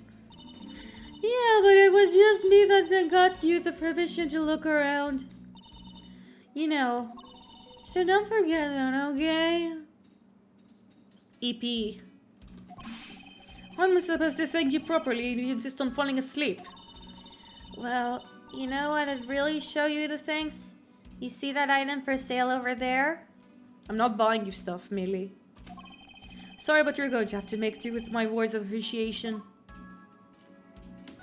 By the way, Cammy, do you mind looking at this? It's a very special property of mine. Oh, I'd love to have that piece of jewelry. Can I have it? No, you may not. It is a prosecutor's badge. Ooey. Then why don't you show it to me? I want to prove to you that I'm a real prosecutor. I really am a prosecutor. And that it's not possible for a prosecutor like me to commit such a crime as... I mean, prosecutors have committed crimes before in the series. I can think of one of them. He literally killed your dad, Edgeworth. He literally killed your dad. I say that I'm just wasting my time with Cousin Hare here.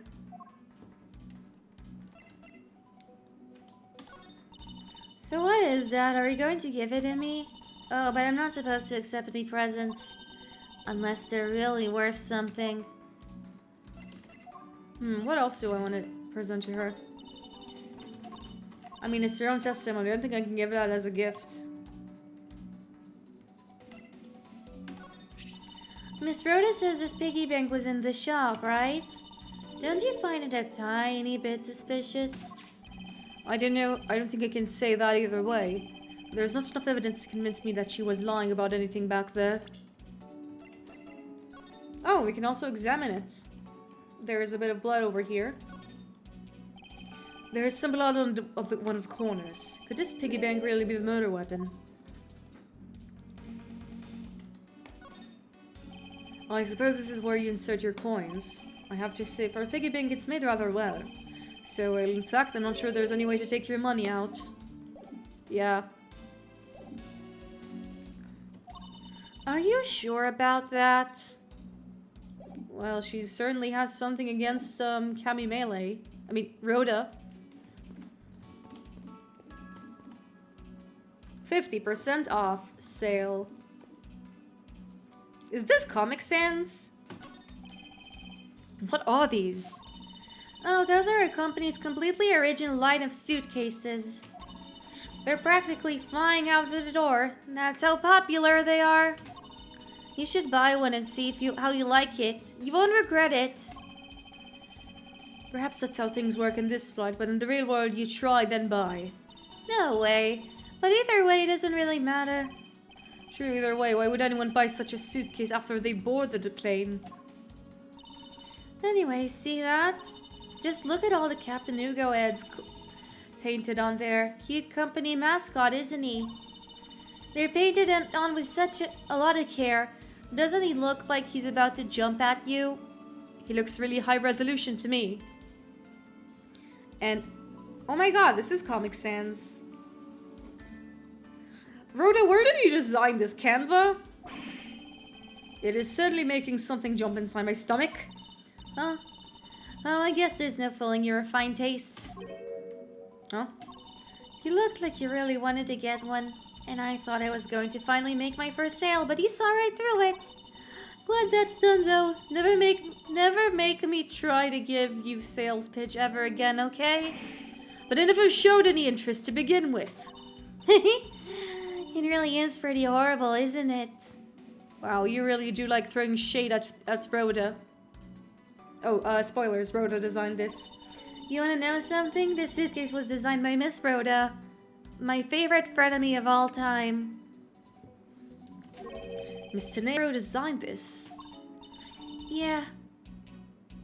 It was a company-wide contest. Wait, it does seem to have a very sharp design sense. Sharp. More like sinky sharp cheddar, maybe. I really have no idea why the big wigs decided to go with it. It's so bleh. I mean, sometimes designers go with designs because they're bold. Like, they make creative choice. And I don't think there's any creatives in there. Bold words of a guy who's been accused twice. Sorry, I just looked at this at the moment. I completely forgot that. I completely forgot about that. But yeah.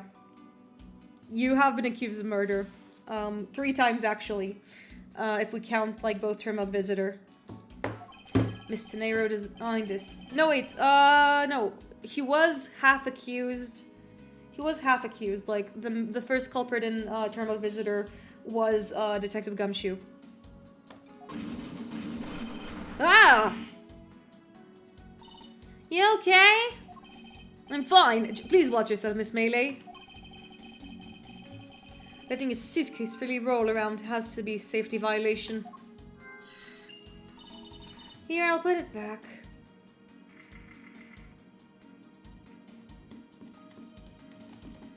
Okay. And in here we have a bunch of stuff. The glass from the display case's door is shattered all over the floor. And it looks like there's nothing on display inside either. Wait, actually, I think there is something. What's this? A mini captain's hat. I think we have enough that we can logic our way through this. Then let's logic our way through this case. Broken glasses. Okay, we don't know about the broken glasses, but we do know that Hugo has a tiny captain's hat. There's a contradiction here. The hat probably used to be in the piggy bank's head. Let's give it a go and see. I believe this piggy bank was forcibly removed from this display case. I still don't really understand what kind of animal the Captain Hugo is supposed to be. Because it doesn't have a tail. So it can't really be a red panda. Like, my big guess is red panda because of that, but it still doesn't look like anything. And it's not a raccoon because there is no tail. It's just some weird of anthro design. Very, very obscure. It says Go You Airlines. You know, I've seen it occur a lot recently, and it's been bothering me greatly. But why do some brands think it's acceptable to be snatched 2 words together and called a day? Because Go You is the opposite of Hugo. You understand this? Edgeworth, they do not understand that this entire plane thing is just a vanity project for one man. A guy so vain that he has a Napoleon portrait and 2 statues and even a matryoshka of him. And here, look at this over here. There, if you want to cosplay as Hugo, then you also have the funny little glasses, and it's probably really overpriced because who buys things at airplanes? They're usually expensive as fuck. Unless it's chocolates or whatever. It's like, I really don't understand. Like, I understand why we have in-flight magazines and shoppings, because capitalism. And sometimes you go to the duty-free and, like, you want to get something. But, like, how many people oftentimes buy things from airplane magazines? Edgeworth didn't do a logic chess about it yet. He doesn't know about the broken glasses. Yes, but he's not gonna do a logic chess until game 2. Like the logic chess is only like until game 2. Yeah, no, it's like buying things from airports. It's fine. It's mostly like a really good place to buy chocolates, which is the best gifts that you want to get to your friends when you're abroad. But, like, buying things when you're on the flight is just really weird. Like, I don't really know how it works. And, like, unlike the fantasy airplane that's here, it's like most of the stuff, I don't know, like, is not stored inside the display case. Does this mean that the killer broke the glass to get at it? Captain Hugo Piggy bank data updated to my organizer. Really? Don't tell me you don't know what things go where in the shop. Well, I don't. This Miss Rhoda's in charge of this place. So come on. How should I know anything? Well, you should at least bother to ask her things, but you two seem like you really hate each other in the way that girls do. Where instead of, like, going at it, you guys just, like, kill each other slowly with words. I sense that further inspection of the display case is needed. And now we have the display case. I won't rest until I've inspected every suspicious looking nook and cranny. I think I found something. Is this spot connected to any of the evidence I heard? Well, before I do that, I want to see if Edgeworth has anything funny to say. The glass on this door is broken. Perhaps it was the killer who broke it in order to take the piggy bank. But it's a bit odd the inside is so devoid of glass shards. Plus, the glass broke. Ah!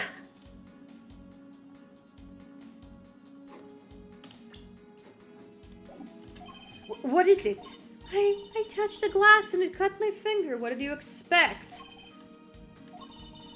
It hurts, Mr. Edgeworth, it hurts! Please tell me you can deal with such a minor cut on your own. Like, at least go wash it or something. But Edgeworth, I'm supposed to supervise you. I'll go with you if you want. I'll go with you if you want. I'll be fine. Is this the same man as the one portrayed by the statues around the elevator? Yeah, that's a paperweight of the founder of Go You Airlines, Mr. Hugo Hughes.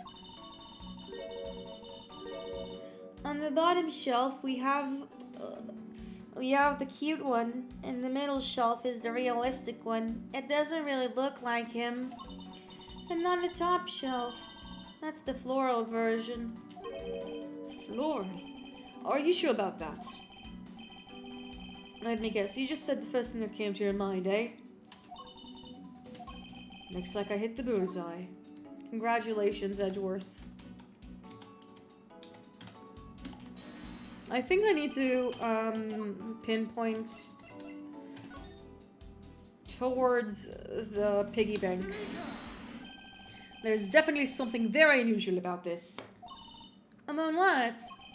If the killer had broken the glass to get the Captain Hugo bank, there should be shards of glass inside the case itself. Oh, I see. I guess it'll be like that.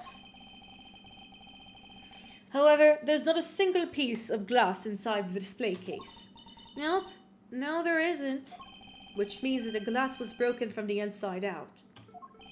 The piggy bank must have fallen over from the turbulence and right through the glass. Yeah, that's for sure. There's so much glass all over the floor. I'm willing to bet that this hat was knocked off its head at the time too. That's nice.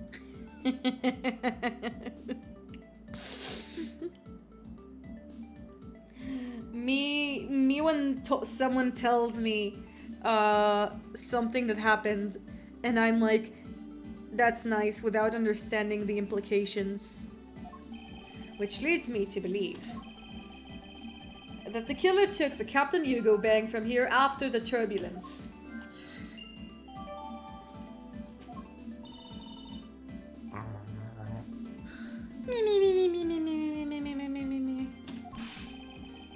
Take your power naps on your own time, Miss Melee. Listen when I'm talking. Huh? But the murder occurred before the turbulence, which rules out the piggy bank as the murder weapon. So you mean the bank's not the real murder weapon? It's a fake? Yes, at this point it's a very real possibility. But what if when the killer went to take Captain Hugo, they broke the glass by accident? The display case is locked, so that's highly unlikely. Yeah, but there's one person who could have. Oh, and who would that be? Miss Rhoda, of course. I'm totally not trying to throw her under the bus. Maybe I am. I mean, she's the one in charge of this place, so she had the keys to everything. Miss Rhoda Tonero. Huh. She really does not like Rhoda. You know, I don't think Cammy Melee is not a girl's girl. If Cammy Melee was seeing me in the bathroom, and yes, we have like bathrooms, like let's say I was in the Tundra, I was in a public bathroom, and I would ask Melee for a tampon or a pad, and I'd be like, hey, Cammy, I forgot my pad and I just got my period. Can you hand it to me? And she'll be like, she'd probably just pretend to sleep. And then I'll have to get it from somewhere else. Or use toilet paper. I'm really projecting a lot on Cammy Melee. I'm sorry. That kind of attitude is just really rubbing me off. It's like they intend us to suspect her somehow. Okay, nothing helped. Okay, we already inspected everything. Time for logic. Turbulence, suitcase. Connect two of them. Yes, there's definitely something wrong here. What's with the sun yelling? Tell me, Miss Melee, don't you think there's something strange about these suitcases? Oh, well, sure. They totally use strange, like the color and the such. That's not what I'm talking about. Now pay attention. You're scaring me, Mr. Edgeworth. Sorry. These suitcases are lined up a bit too prim and proper. Yeah, they look a bit uptight, don't they? But I guess they take after their creator. Take a shot every time she throws shade at Rhoda. Again, that's not what I meant, Miss Melee. Don't you find it unusual that these cases are only things undistributed by the turbulence? Never mind, I'd soon find an answer when inspecting the suitcases myself. You're probably the worst Ace Attorney partner in this case, in the entire series. Extremely uncooperative. Upon closer inspections, they really are quite hideous. I wonder how Miss Rhoda would have reacted if she'd heard what you just said. What's wrong? She makes a good point. It would be wise of me to watch what I say out loud. What's this? I spotted something that's not quite right. What is so unusual about this suitcase? Well, it's the fact... It's this, right here. There's something very peculiar about these wheels. As in. There are no stoppers in place on these. Without stoppers, one would think that the turbulence would have sent it flying. And? You're more useless than Gumshoe in this version. And so it is very likely that this suitcase was placed here after we hit the turbulence. For fuck's sake, Melee. This is so gay, what the fuck? Hey, row 13, welcome to the Ace Attorney thing. This game is very gay. Edgeworth is very gay, and yeah, no, this suitcase is very fruity.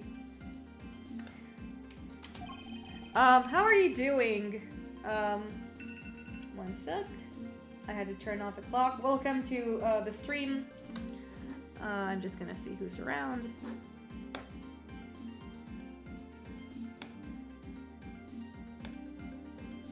Yeah, welcome to everybody. We'll see you guys. We're currently in the midst of Turnabout Airlines. Glad to be here. I think you murdered these people. Yeah, no, the actual culprit here is me. Not Edgeworth, not Rhoda, me. I teleported all the way from my place, from my tundra, and I killed them. I killed them all. I even killed Buddy Faith. Jack Portsman was framed. Knew it. Anyways, let's see what's up. Wow. What animal is this? Is this like a monk? Is this like a lemur? Can someone please tell me what kind of animal this is? I'm so confused. The more I look at this design, the more I hate it. Cabin fever to be like, yeah, no, the motive is always cabin fever. You're so true. You're so right.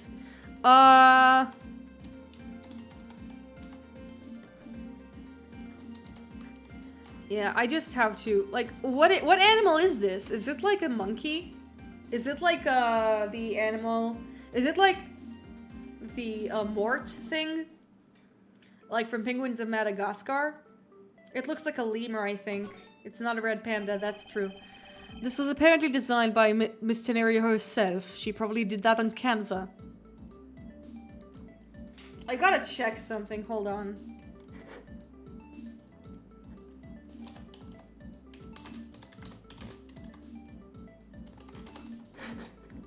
I have to see something.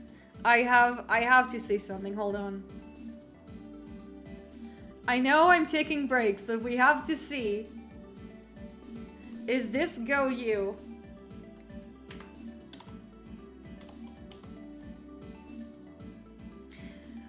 No. She has been, it does look like that one, weird monkey. Are you playing as a British person? Okay, Edgeworth's nationality is very mixed because in the Japanese version, well, he's Japanese. It's Reiji Mitsurugi. And like in the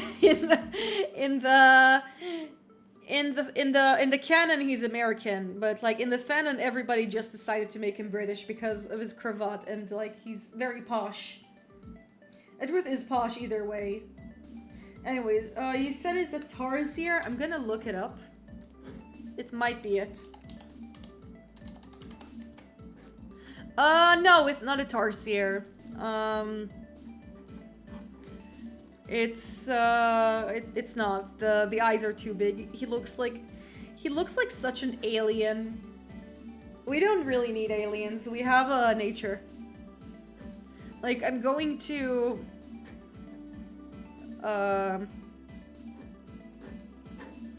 and like it's called it's really cute. Anyways, let's go. This was apparently designed by Teneria herself. The design has a certain je ne sais quoi about it. Yes, perhaps that is the best way to put it. And it's extremely what the fuck is this price tag? A 1200 price tag, not exactly a price by someone with a conscience, I'd say. I think they're just setting Rhoda to fail. I mean, to be fair, the suitcases are 30% off. Let's see what's inside. It would appear to be unlocked. Let's take a look at what's inside. A piece of cloth. And it's soaked with blood. And it looks just like the piece that je ne sais quoi, French. Big-eyed monkey. It's probably a monkey. Je ne sais quoi, French. I don't think Edgeworth is French. That's definitely not true. Unless we're talking about Benjamin Hontel, which is the French version of his name. The French version, like, changed some of the names and the localization. For example, Edgeworth is named Benjamin Hontel, and Dick Gumshoe is named Detective, which is really funny. Monsieur Detective. Okay, I know I'm taking a lot of breaks, but like Ace Attorney French names. I want to see what some of the French names are. French names versus English names. Because they changed a lot of localizations. For example, Larry Butts is called Poil de Fée, which is play on Poil de Faces, meaning hair from a butt. So it's another play on hair from butt. Winston Payne is called Victor Boulet, which is a pun on boulet, a nuisance or someone who can't do anything. Wendy Oldbag is called Flavie Échouette, which means Viel Shoe, which basically means old bag. That's funny. Lotta Hart is called Eva Kosusi, which means Elva Kosusui, meaning she'll be trouble. Yeah, but let's just slap a sentence, make it a name beautiful. Eva Kosusui. I can't pronounce French words. Benjamin Woodman is called Michel Hurtarive, which means Mezquel Ter Arrive, which means well when you arrive. It has nothing to do with his character. It's really interesting. The French should really be hung and quartered. Perhaps. Maybe they should be. Inimini means inespéré, and her sister is called Désespérée, which is a pun on inespéré, unhoped for, and desperate. Wow, they really hated Inimini and Minnie. And yeah, boy, look at me, is keeping up with the tradition of having really obvious names with Matmoussin, which means Matmoissa, which means look at this. Darling, look at you better for sure. Turner Grade is called Pauliforme, which means Pauliforme, which means unwell, which is funny because he's a doctor. And then there's the Barry, and then there's Mo, Larry Curled, who is not Jeff. His name is Jeff Rizet, which means he's curled. They saved all the fun names for Paternal Big Top, and then the last but not least, the very big circus is called Circulaire, which means circular. Amazing.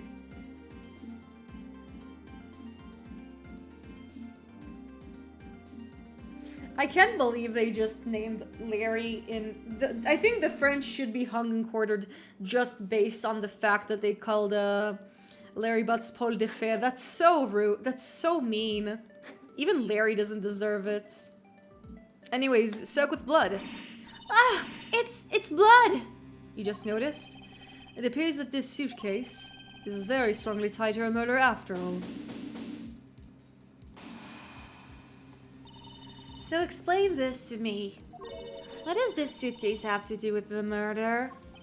I believe it's pretty safe to say that the killer used this suitcase in some manner. Such as to move something, perhaps?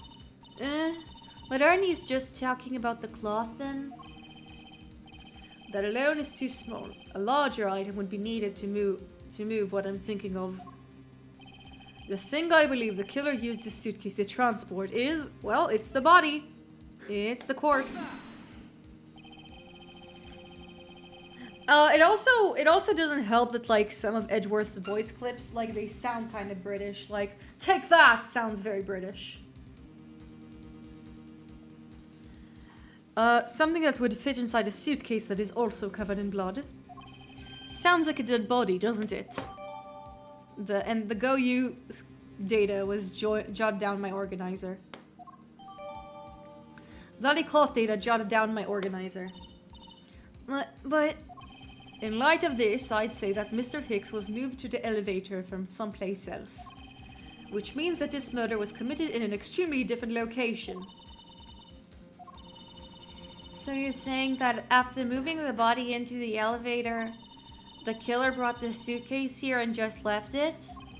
Exactly. What is it? Nothing. Just that I was thinking about what Miss Rhoda said about coming here for something. Are you going to keep accusing her until we finish this case? Maybe. Excuse me, Mr. Edgeworth. I wanted to give you a bit more time, but I'm afraid I wasn't able to convince the captain. I'm very sorry, Mr. Edgeworth, but the captain feels that he has allowed you ample time. He says that he'd appreciate if you could wrap it up here and return to your seat. I understand his sentiments, however, if I'm not allowed to complete my investigation, the crime scene may become contaminated by the time we land. If I must stop, then I insist I be allowed to oversee the preservations of the two sites. Under your supervision, of course. If that's your only condition, I believe we can accommodate your wishes. I'm here to assist you in any way I can, Mr. Edgeworth. Sounds like fun. We can camp out and watch over everything together. I found proof that the real crime scene was not in the lounge, and I have enough evidence to prove myself to be innocent of any wrongdoing. And yet, regarding what Miss Melee reminded me about Miss Tenero, I can't allow my investigation to end here. The truth must come to light.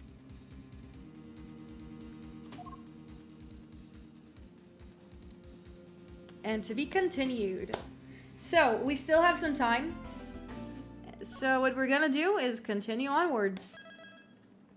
There's a very special character that's coming in. There's a special character that's coming in. And we are going to meet her. Oh, we mentioned Salmonella earlier in the stream. There she is. I know that once we'd landed, I'm supposed to let the local police take over. And thanks to Miss Tenero and Miss Melee, I was able to preserve the crime scene. But I just can't shake it. I wasn't able to talk with Miss Tenero in private. So I'm left wondering just what is she up to? Why did she do what she did? There must be a way for me to continue my investigation. I've been expecting you, Miles Edgeworth. There she is. The woman, the myth, the legend, and probably the most misunderstood character in Ace Attorney canon, Franziska von Karma. There she is. And definitely one of my favorite characters to voice. You'll see soon why. Franziska, I thought you were still in Germany. I go where I'm needed. And wherever there are criminals to be caught. Her name is Franziska von Karma, the daughter of my mentor, Manfred von Karma. She, like myself, is a prosecutor. Are you heading up this case? It would be a bit of a relief if you are. Don't you try and flatter me, Miles Edgeworth. I'm placing you under arrest. What?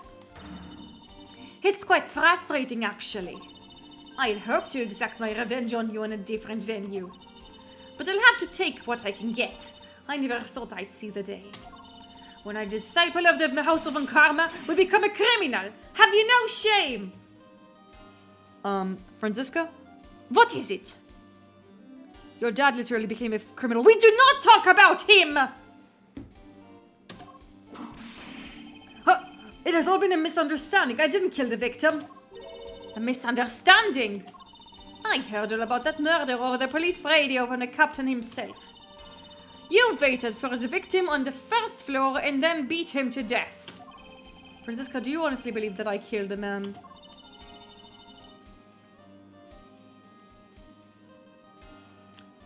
Franziska not responding. I need to reboot myself. I suppose I should reserve judgment until after I have investigated this for myself. Yeah, no, she's a lot of fun to voice. I can put your rest on hold until then. That's as it should be. Ha! I don't need a lecture on how to perform my duties from you, of all people. So, one of the things I remember, and honestly it has been a very long time since I played both this Investigations and Justice for All and the second one. This game does a good job of adding and developing Franziska's character. She actually gets a lot of things to do. Also, the fact that Franziska is 19 also adds a lot to her character development. As you see, fellas, gamers, her frontal lobe hasn't been developed yet, and that implies a lot of things, but I'm not gonna say that out loud because I do not want her to find me in my cabin and probably whip me. I checked, she's not here. Franziska isn't real. To be perfect in every way. The fulfillment of that creed alone is what I strive for. Well, I have my own creed, which I must fulfill. So why do we solve this together? I have to get going. The crime scene awaits. Don't you dare leave town. Trust me, I had no intention to. Detective Gumshoe! Yes, sir. Too slow! Ow! Listen up. I'm leaving you in charge of watching this man. Don't mess this up, understand, Scruffy? Mr. Edgeworth, I'm supposed to guard him. Franziska is 19. She does make sense to me now. She was 18 in Justice for All. She was a fucking high schooler. She's a child literally cosplaying as an adult. The woman is not stable. Franziska von Karma is a woman that is barely held on with duct tape and a whip. A simple yes or no, detective. Yes, sir. Understood, sir. You just leave it to me. Miles Edgeworth. If you interfere with my investigation, I'll arrest you on the spot. Are we clear? Now then, if you'll excuse me. And there is the detective. Good to see you again, Mr. Edgeworth, sir. Boy, am I glad to see you're okay. Thank you, detective. I believe in you, sir. You can lean on me. I'll get you through this. I have to admit I'm a bit curious as to what Franziska is up to. Maybe I should ask the good detective. Very well, in that case, I have a few questions for you. But first of all, we're going to investigate. Seems like this flight was called for London after this. I can't believe there's no one manning the counter when a murder has just occurred.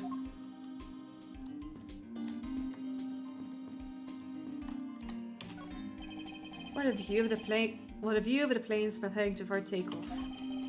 Besides the turbulence, they're really not that bad of a mode of transportation. This child seems to be happily enjoying the sight of so many planes. Wow, I'd love to take a run down that runway. Oh, the youth of today, so much potential, yet so misguided. Edgeworth really didn't have a normal childhood when I think about it. He really didn't. Even Edgeworth, raised him uniquely. And here he is. The man, the unmyth, the unlegend. The character I blocked from my memory. Looking from behind. I think I've seen this man somewhere before. Yum yum yum yum. In Soviet Russia, world flags lunchboxes eat Jew.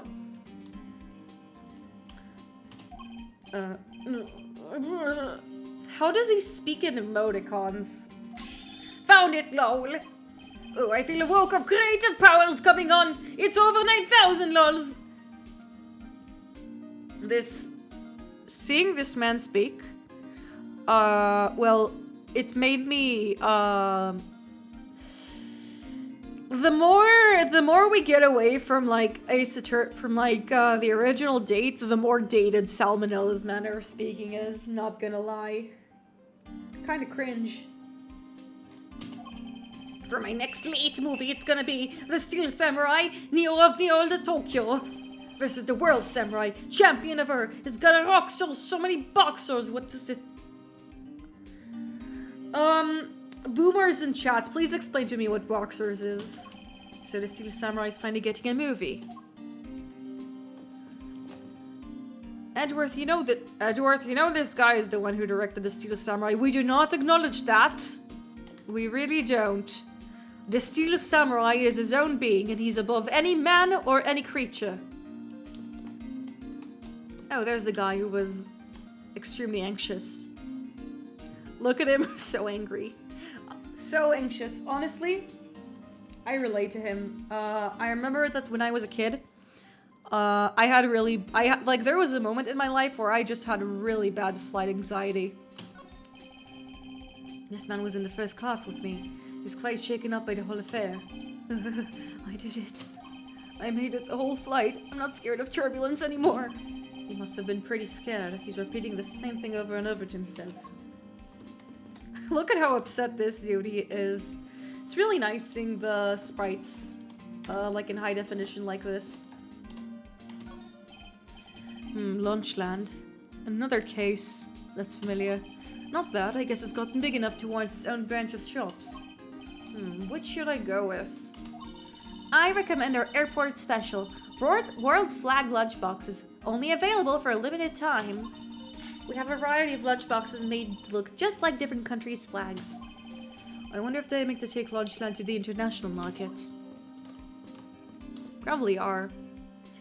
Thing that is confusing me is what is the tank behind her? Why does she have this tank? What is it supposed to be? Is it like a jetpack? God knows.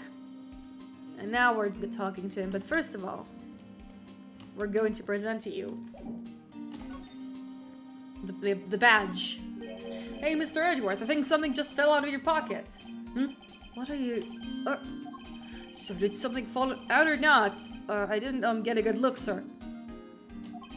It doesn't concern you, so don't worry about it. My prosecutor's badge, of all things. Gumshoe must never know that I dropped it. Skill issue there, Edgeworth. That's a real skill issue. Okay. Let's talk. So, how is the initial investigation going? We just shipped off the body to the coroner's office, and we're taking statements now, sir. That sounds like Franziska. She was always good at quick responses to a case. I'd say she was a little too quick, sir. Oh. How so? I rushed on over as soon as I got word of the affair, sir. But somehow, when I got there, Miss Von Karma was already barking out orders at everyone. She was kind of creepy, as though she knew there had been a murder or something, and had come in advance to await your flight's arrival. That is sort of odd. She did show up rather quickly and out of the blue. Plus, I still don't know why she's here in America. In America! There must be some sort of backstory to all of this. I mean, Franziska Von Karma was born to a mother, and her mother passed away. Then she grew up a lot of her life with an inferior corpus caused by her dad and me, partially, but mostly her dad. I did not do much. I was 10 and traumatized. Edgeworth, what are you talking about? Nothing. This game really does is a good chance to like test my middling improv skills. And now let's talk about Franziska. Miss Von Karma just kind of popped up at the prosecutor's office about a week ago, sir. Something about chasing down leads related to a certain incident. No details? It's kind of top secret, so she can't talk about it, even with me, sir. Knowing her, the only type of talking she likes to do is with her whip. Plus, I doubt the top secret part was what stopped her from talking to you, detective. Although I wonder if her case has anything to do with mine. Anyway, that's about all the info I have, sir. We should find out more as we investigate. Yes, it is high time to resume our investigation. Starting with talking to the people involved in this case afresh. Let's see, anything else Yes, sir? Okay. We asked Gumshoe all of our missions. We can talk with this guy. Lunchland. Not bad. I guess it's gotten big enough to warrant its own brand. Okay, we already read this.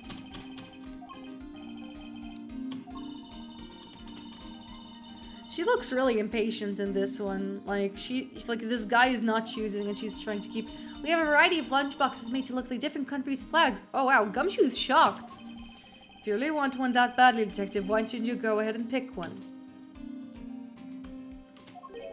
Is that okay, sir? Thanks. Alright, then I'm really gonna get one. Here I go. Excuse me, miss. I'll take a Star-Spangled Banner lunchbox, please. I was aware that it's the most expensive one on the menu.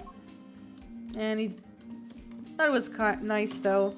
We're getting more interactions with Gumshoe around.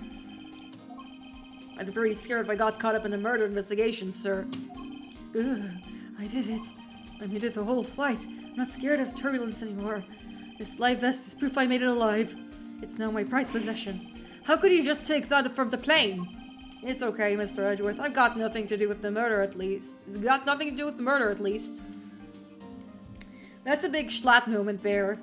He must be a Schlatt watcher. He likes stealing things just to annoy him. And then there's the captain. We actually see his face this time around. So, you must be the captain. Why, yes, I am. And who might you be? It's really weird seeing this guy in high definition. I am the prodigy prosecutor Franziska von Karma, and I have a few questions for you. Don't you dare, Captain. Getting friendly with another woman.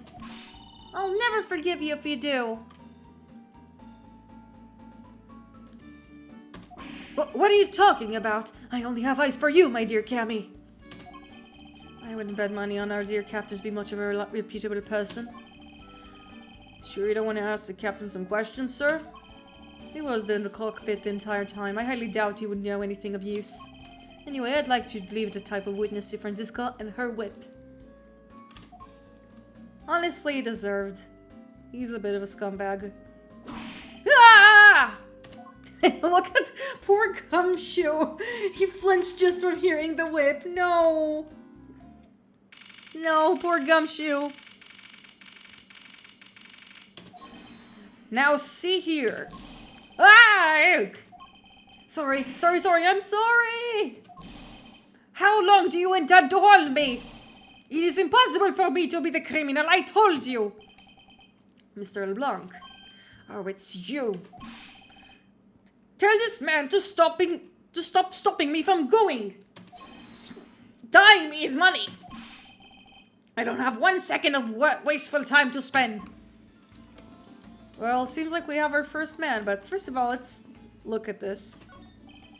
There are a few copies of Sky Magazine in the magazine rack. This month's special. Oh, it looks like an English trivia quiz. Oh, we're gonna get a continuing gag. Oh, I've got one. What starts with I and means boldly rude and disrespectful? The answer most definitely is insolent. Time's up. Sorry, sir, but the correct answer is insolent.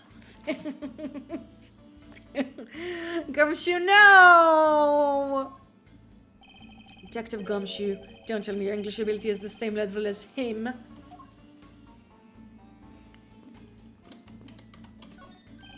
Oh man, there's a really pretty lady in that plane over there.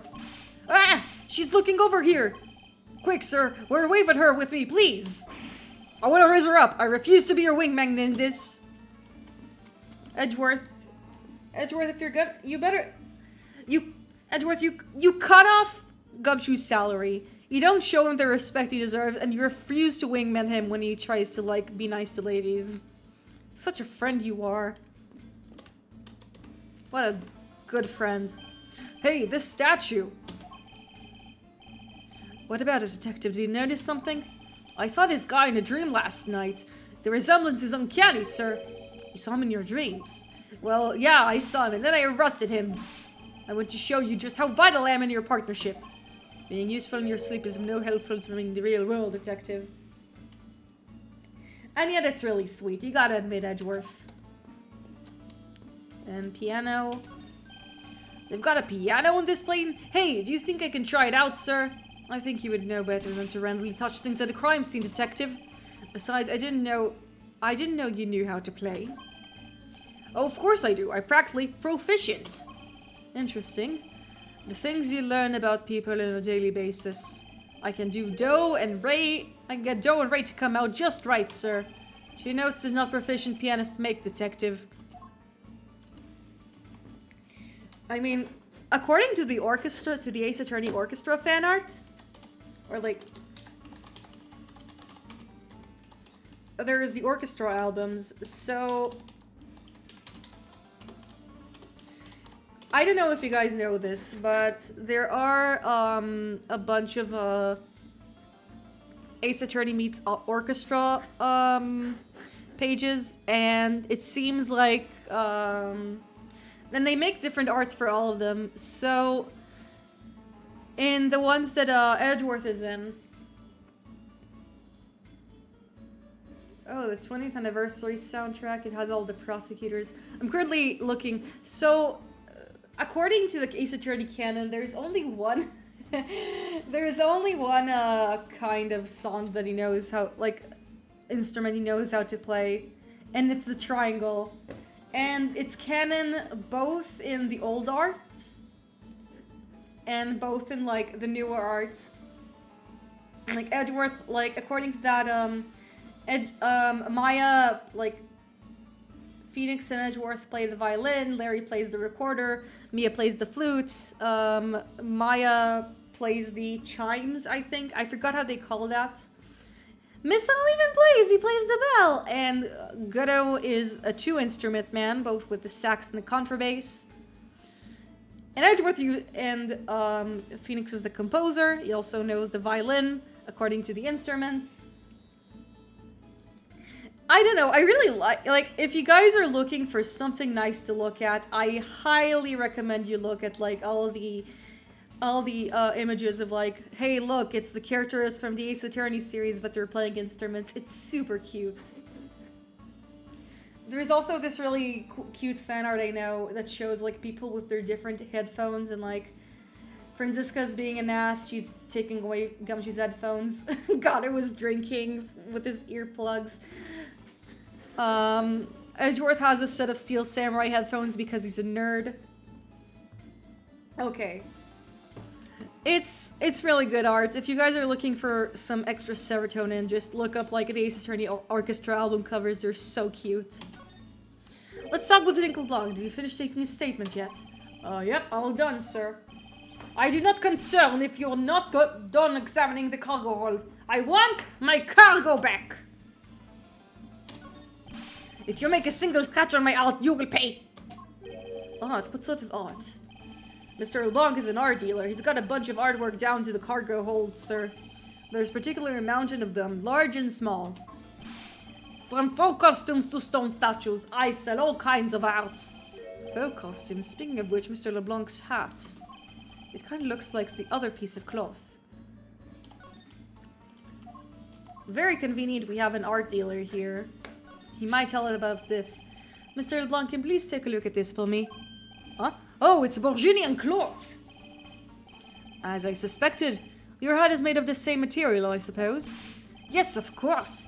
This fabric is so famous, orders come from over the seas for more. Well, it's from Virginia. And then this cargo you were talking about earlier. No. My cargo is this. Time is much. This time is much, many gigantic. You, detective, where can I have my cargo removed? You can get your cargo back when we're done investigating, pal. The stubbornness of your police is no good.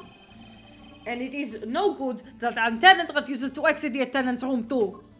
What attendant? I wonder if he's talking about Mr. Nero. I do wonder. Does he know anything about this? What is it? Do you have some use for me? You seem to not understand. I have no time to waste. Let me put it another way. Let Tom's c'est de l'argent. Mel, maybe the nerve language will get it through your head. I understood you perfectly fine in English. What did you mean by that attendant, Mr. LeBlanc? She was taken to the attendant's room for her interview. And when they still have not come out, they make no sign of coming out later. I was finished with my own interview much quicker than her. Why is Mr. Nero's interview the only one that's taking up so much time? Miles Edgeworth, you were given free rein to examine the plane, weren't you? Yes, I was able to obtain the cooperation of the flight attendants. Speaking of attendants, I'd like to speak with Mr. Nero. I wonder if you might grant me permission to enter the flight attendants' room. Before I do, you still have to clear up a few issues surrounding your own circumstances. I understand. You may have tricked those attendants with your sophisticated talking. They weren't much work. They're honestly not very intelligent. Hey, I heard that! Rhoda, you heard absolutely nothing. But you can't pull the wool over my eyes, Miles Edgeworth. And it's time to argue with Franziska.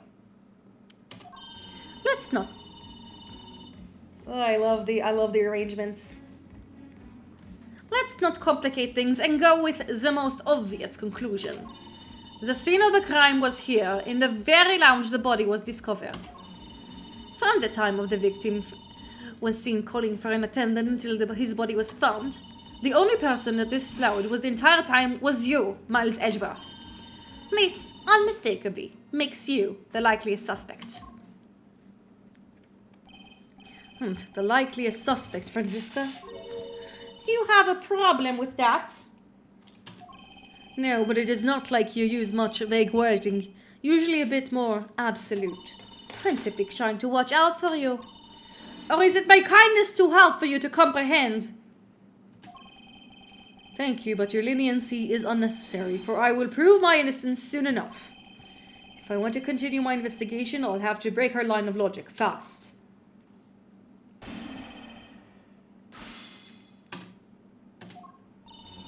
Let's not complicate things and go with the most obvious conclusion. The scene of the crime was here, in this very lounge. This body was discovered. So tell me, Franziska, do you know all there is to know about the crime scene? I know all that I need to know in order to arrest you. And nothing more. Are you saying there is more I need to know? Ah! Why did you whip me, sir? Sorry, Scruffy. My hand must have slipped. It would appear that Franziska doesn't have all the facts of the case yet. From the time when the victim was calling to an attendant who's... Well, let's present the suitcase then.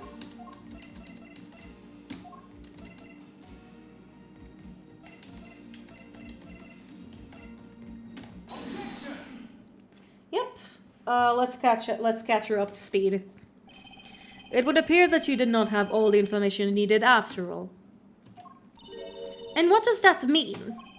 I found a nice piece of evidence just before I was forced to stop investigating. A piece that proves the body was moved from a different location. Da-da-da, da-da-da-da-da-da-da, da-da-da. The killer used this suitcase to move the victim's body, meaning that the real scene of the crime is not this lounge at all. Now who's the one rashly jumping to conclusions? Excuse me? All you did was find this piece of cloth inside the suitcase. That doesn't prove the body was moved. It could be that the killer simply chose that suitcase as a good place to hide the cloth. I expected you would come to that conclusion. It would seem I can't escape that easily. You should know better than that. Even karma is perfect in every way. But did you know that the killer definitely wheeled the suitcase around at some point? As if there is proof of that. Where is the proof that the suitcase was moved around? Well, it's actually pretty easy to find it. They spilled grape juice in front of the elevator. Yes, and I'd like to draw your attention to this area here. Where is the evidence that proves that the killer dragged the suitcase through here? This mark here, would you say it looks suspiciously like tracks from two wheels? I suppose. Furthermore, there's also grape juice residue on the wheels of the suitcase. This means that the suitcase containing the victim's body definitely passed through here. I suppose this means that the killer did move the victim's body from somewhere else. I'm glad you've come to your senses. Not so fast! This still doesn't put you in the clear. Not by a long shot. What else does she have to say? You prepared yourself in the piggy bank before the plane hit the turbulence. And then you waited for the victim in the lounge where you beat him to death. Then, while you were in the elevator with your victim's body stuffed into the suitcase, the plane hit the patch of turbulence and out blew the body within the suitcase. With no way out, you hastily put the suitcase back where you had it taken from. And pretended it to be discoverer of the body. Not a bad bit of logic for something you thought of on a fly. Just what are you insinuating? And I will show you exactly how flawed your logic is. No matter how strong a face you put on, not even you can hide your fears from me. I'll expose the flaws in your logic in one fell swoop. Based on this, well, it's pretty easy to know what it is. You prepared yourself and acquired the piggy bank before the plane hit the turbulence. Well, we already know what's the cause of that. It was taken after the turbulence, not before, Franziska. The fact you took this piece of evidence into account in your testimony is to be commended. Your legal prowess is certainly something to be feared. Evidence and logic. Essential tools to those who would stand in the courtroom must learn to master. But what if there was a fake piece of evidence thrown into the mix? A fake? This Captain Hugo piggy bank is just a fake. It is not the real murder weapon. What? The timing of which the bank was taken from the shop is important. And it was taken after the turbulence had occurred. But then, what about the blood on the bank? What do you make of that? I assume it was added after the murder when the killer fabricated this weapon. Looking at it this way, this killer basically did 3 things after the turbulence. After exiting the elevator, the killer brought the suitcase to the shop and left it there. Then the killer proceeded to pick the bank up from the floor and took it to fabricate a fake murder weapon by hitting the victim on the head. Finally, the victim's wallet was planted in my personage, in my pocket to be precise. Everything was done so that I would be framed for the murder of Mr. Acby Hicks. You there! Yes, ma'am. Other than the piggy bank, was anything else resembling a murder weapon found? We didn't find anything in this lounge or the shop that could be used as one, ma'am. Most of the items that could have been used were broken during the turbulence. And the remaining items all tested negative for my trace of blood. I see. Well, Miles Edgeworth, it appears your small tactics are at an end. But it's possible it's just hidden behind somewhere, sir. If the criminal had wanted to hide the weapon in a safer place, I think the weapon would have been hidden in the same place as the bloody cloth. Exactly what I was thinking. Because the cloth was hidden inside the suitcase, it signals to me that the killer had not prepared a more secure place to hide the evidence. Which means that the real murder weapon is either still in the murderer's personage, or is still in the real crime scene. Oh, thank you very much. Hold on, I saw I got a notification. Link 101234, thank you so much for the follow. Hello, really nice to see you. Unfortunately, we're almost done with the stream, but I am very happy to see you joined in. Enjoy the stream while it ends. We're currently showing that Franziska still has ways to go in terms of logic and problem solving and a bunch of other stuff. There is one more possibility, and what would that would be that the piggy bank is in fact the real weapon. But didn't we just... Hold it! Let me finish! The killer took the bank out of the display case before the turbulence by opening the lock on the display case door. And it was at the time of the glass pane that... It was at that time the glass pane of the door was broken. I'd say that's a perfectly reasonable line of reasoning. Wouldn't you? Let's see. So that means the killer had the key to the display case. Francisca, the person you're talking about. Not so fast, I'm not finished. The person I'm talking about is also committed another sin. She tricked the captain and granted you permission to conduct your investigation. Yes, it was the sin of lying. No, I'm glad I got to pop before I punch back to work. Good luck in work. I hope you have a good shift. And thank you so much for following. You'll get other notifications of my streams. The scene. Speaking of which, I recall that you also wished to speak with her. Yes. Very well, permission granted, but only if I can sit in your interrogation. Do we understand each other? I have no intention of interrogating her. But you're welcome to accompany me if you wish. Mr. Nero is in the flight attendant's room. Let's move. Let's go ask her some questions. I've been told by Miss Montgomery that you can now enter the flight attendant's room. Please feel free to look around. Thank you. Now to unravel Mr. Nero's true intentions. But first of all, I want to see if there's anything else that's going on here. I'm sorry for the late introduction. I'm Miles Edgeworth, prosecutor. I believe one of the attendants asked you in my stead for permission to investigate. Ah, yes, you must be the prosecutor Miss Melee was talking about. I remember telling her that you could investigate an in-flight shop or something of the sort. And I guess it's true, Mr. Nero didn't ask him permission on my behalf. Oh, sorry I forgot to introduce myself. I'm the captain of... Thank you for your help. I think this is about all the useful information I'm gonna get from this man. This guy just exudes himbo energies. He really does. Anyways. Mr. Nero is in the flight attendant's room. Let's move. That blue door over there leads to the flight attendant's room, sir.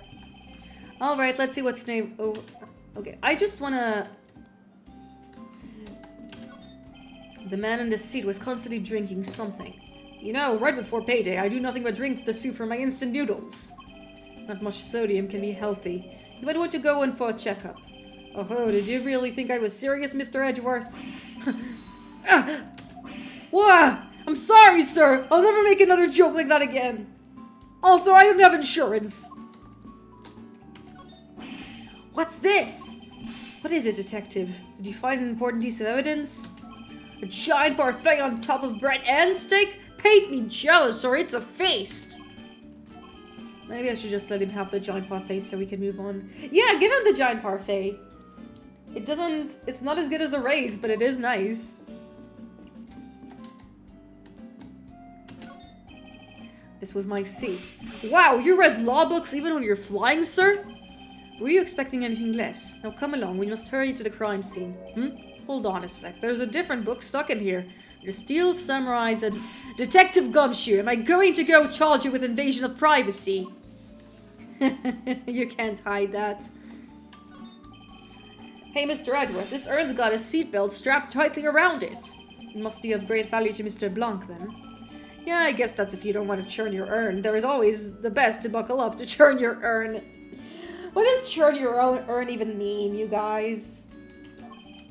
Obviously, but that didn't have anything to do with the case, detective. Nobody gets my jokes. Mr. Edgeworth, what is this super expensive feast of Jurassic proportions? It's just a few days set in first class. Wow, I'm so jealous, sir. I want to ride in first class sometime. Right, when pigs fly and I own my own private jet. And honestly, it's not good to have your own private jet. Okay. And what do we have here? This was the victim's seat. His jacket must be lying here, and his spilled leftover coffee is still there too. I don't suppose anyone ever expects to die. Let's see what Cammy has to say. If I may have a word with you, Miss Melee. No, you may not have a word with me. I want to assure that you're the lady as a fellow prosecutor. Her name is Francisca Karma. I don't care who she is. She's talking with Mon Capitan. Seems Miss Melee is the type who considers every other woman to be a threat. Exactly! Edgeworth gets it! Cammy Melee sucks because she's not a girl's girl. Just, it sucks. She's not a girl's girl. I don't think she would even lend me a tampon or like a pad. I think she would just like go to the bathroom and then you see that like she threw away like a tampon cloth. So obviously she was lying that she doesn't have any. And maybe she didn't even put it there out of spite. Just to spite me specifically. But it's really true, like she's constantly throwing shade at Rhoda. She's really mean to Franziska, like wow, what a bitch. We don't like those kinds of women around here, or any kind of person. I can't believe I'm getting so angry over a fictional character. She's even messy! So you're the one who poked around inside this place without the captain's permission. Deviating from the flight attendant's manual is very unbecoming, you know. What were you hoping to accomplish by doing that?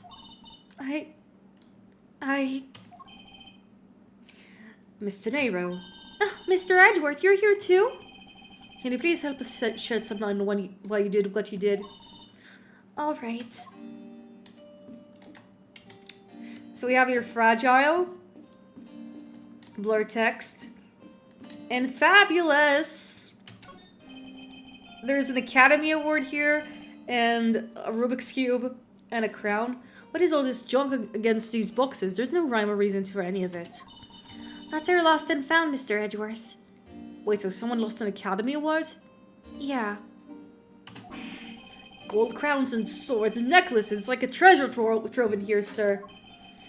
The fact that these were left unclaimed implies they were carried onto it to begin with. Something tells me it's not time for Goyu to send its metal detectors out for repairs. Yeah, no, the more you look into Goyu, the more you understand they're a really shitty fight company. They also extremely capitalistic. Aside from the fact that there's trees that like they sell like life jackets, and that they have really ugly stuff, ugly suitcases. They just kind of suck, man. Look at this. Damn, bitch, you live like this, Cammy?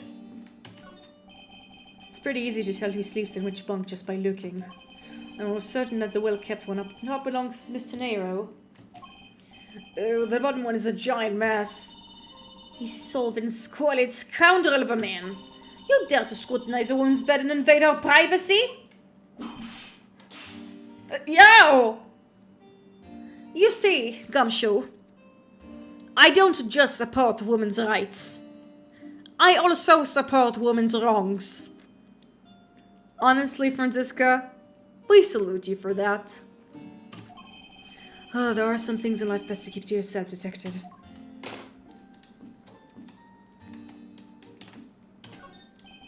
What exactly is this panel for? Oh, that's the emergency control panel for the elevator.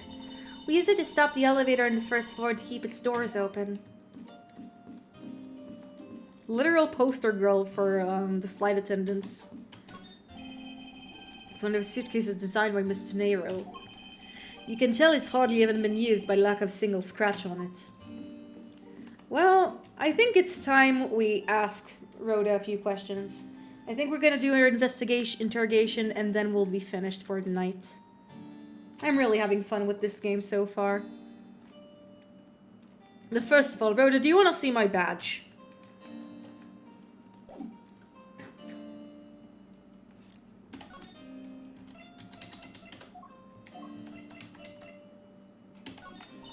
I'm sorry, Mr. Edgeworth. I don't know how to answer you. As a professional flight attendant, I'm a failure. She must be worn out from the long questioning session she just went through. Let's talk to her first. Why did you lie about receiving the captain's permission like that? Because I didn't think I would be able to get his permission. What do you mean? The captain, he only has ears for Cammy. I spoke with the captain a little earlier myself. He definitely seems to be rather taken with Miss Melee. Yes, and on top of that, I had mistakenly accused Mr. Edgeworth of being the killer. I wanted to make amends. In that case, please allow me to thank you for what you did.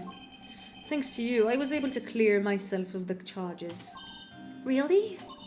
You were able to prove your innocence? Oh, thank goodness. Miss Tenero, is it? There is one more thing I'd like to ask you. You were in the in-flight shop just before the turbulence, weren't you? Please answer honestly. Yes, I was. And why were you there? Well, Why the sudden hesitation? This seems to have struck a nerve. Let's see.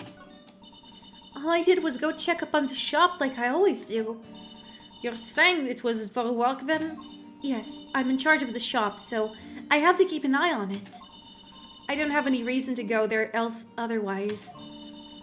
After your visit to the shop, you paid a visit to this room, correct? Yes, I came back to freshen up and adjust my makeup. I'm sorry, but there isn't much else to tell. Mr. Nero claims to have no reason other than duty to go to the shop. But is that all there is to it? Maybe I should ask her about that thing. Ah, yes. That thing. I will give it to you, Rhoda. At least you didn't use Comic Sans. If you could please take a look at this for me, Mr. Nero. Oh, that suitcase. Yes, about that suitcase. You're the one who designed it, correct? And I think I figured something else out about it. This suitcase is the reason you went to the shop, isn't it? There's nothing you won't find out eventually, is there? Won't you please tell me more about the suitcase? Yes, well, I was interested in seeing how the suitcases I had designed were selling. I know that as a service professional, I'm not supposed to care. But I really wanted to know. And I was glad to see it was the last one there. The last one there. Well, unfortunately it's not. So you're saying, Miss Tenero, that the suitcase in question was the last one? Yes, they're just so popular, they're practically flying off the shelves. That's not exactly the impression I got. The one in the shop is the most definitely the last one. Well, we're currently looking for that suitcase. Really? I guess we sold all of them. Thank you so much for taking the last one. Well, I didn't say anything about buying it. Then say you'll buy it. I'm sorry, I can't. But why? I think it's go great for her complexion, Mr. Edgeworth. It really suits you. You have a suit? And you can't spell suit without a suitcase without suit. Awkward silence. I guarantee it personally, it's a service professional. Well, that is... How should I put it? It's hideous. What? Maybe that was a bit too direct. Moving on, my issue with the suitcases isn't the design, it's the number of them remaining. Remaining? There were 2 suitcases in the in-flight shop when I investigated it. 2? But that's impossible. I'm sure there was only 1. Looks like her story has generated quite a contradiction. When I left the shop, I'm positive there was only 1 suitcase left. Something is amiss here.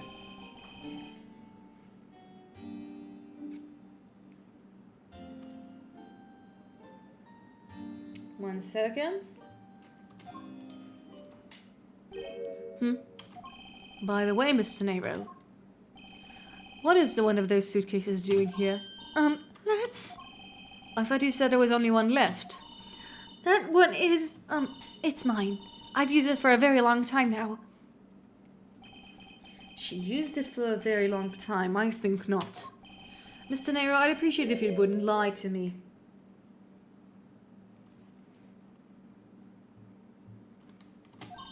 Excuse me?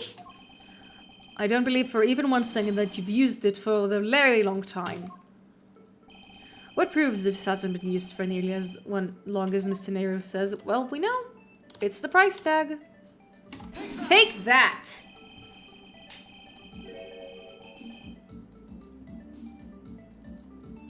Tell me, Mr. Nero, Is it also your habit to keep the price tag pristine on your suitcase?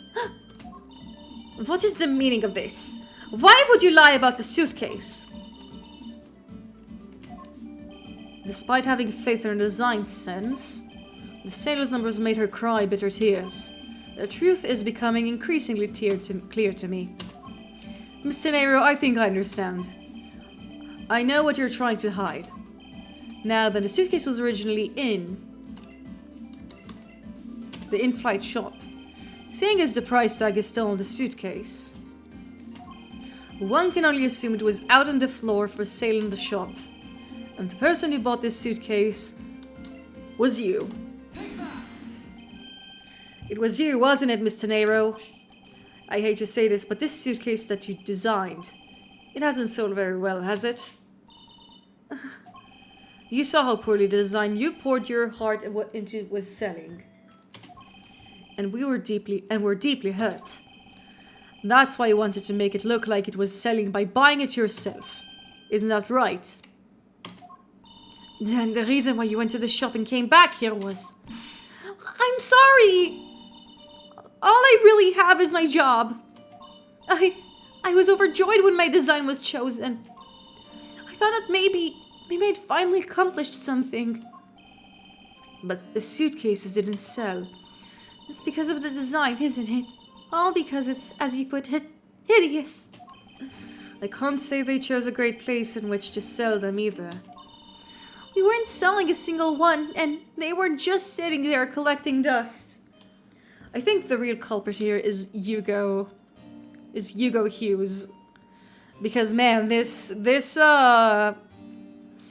one of the worst managed flight companies I've ever seen. I felt so bad to seeing them there, day in and day out. So I decided to buy one for every flight I worked. You buy one every single time you work a flight? I see. So now to keep up your resolution, you went and bought one today as well? Yes, and here is my receipt for that purchase. This receipt is clearly timestamped at 5:40 a.m. The truth is, there's still a bunch of them left unsold. They're planning to scrap the remaining ones at the end of the flight. Mr. Nero, where are those other suitcases? They should all be down the cargo hold. Then the suitcase the killer used could very well have come from the cargo hold. Mr. Edgeworth, you don't think that the killer used one of my suitcases too? Yes, I do. The killer used one of your beloved suitcases to move the victim's body. How could they? Those suitcases were meant to be faithful partners to passengers on their trips. That's all I ever wished for them to be. Mr. Nero, is there any other way to get to the cargo hold other than the elevator? The only other way is just through that door there. And what about security? That door has no special lock installed because it's just to enter this room. You need a special key card only crew members have access to, which means the culprit is someone who can enter this room, eliminating the passengers and leaving only the crew members as potential suspects. I can't believe it. Hold it! Yes, Franziska? Going on those wild goose chases, you're a disgrace to the Von Karma name. And what do you mean by that? The suitcase came from the cargo hold. That fact alone tells the whole story. Yes, which is why I said the culprit must be a crew member who used the key card. Miles Edgeworth! You're proposing that the killer rode the elevator from the cargo hold, correct? Yes, that's the only realistic possibility. That other attendant, Miss Melee. I asked her earlier and she had this to say. Franziska got information on Miss Melee. In order to make the elevator go down to the cargo hold, a different key card is required. A different one. Yes, and the only person who holds that particular card is you, Miss Rhoda Tenero, and only you. Ah! What? Is that true, Miss Tenero? Yes, I keep a key card in my locker at all times. Could you please show us the card right now? Yes, hold on. I don't believe it. What's wrong? The key card, it's gone. Very clever. I just noticed that this Coke can is really big. It's about the size as Gumshoe's head. Crazy. You've really thought this through. Wait, it's not like that!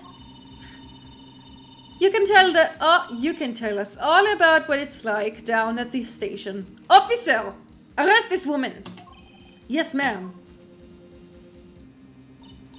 Mr. Edgeworth!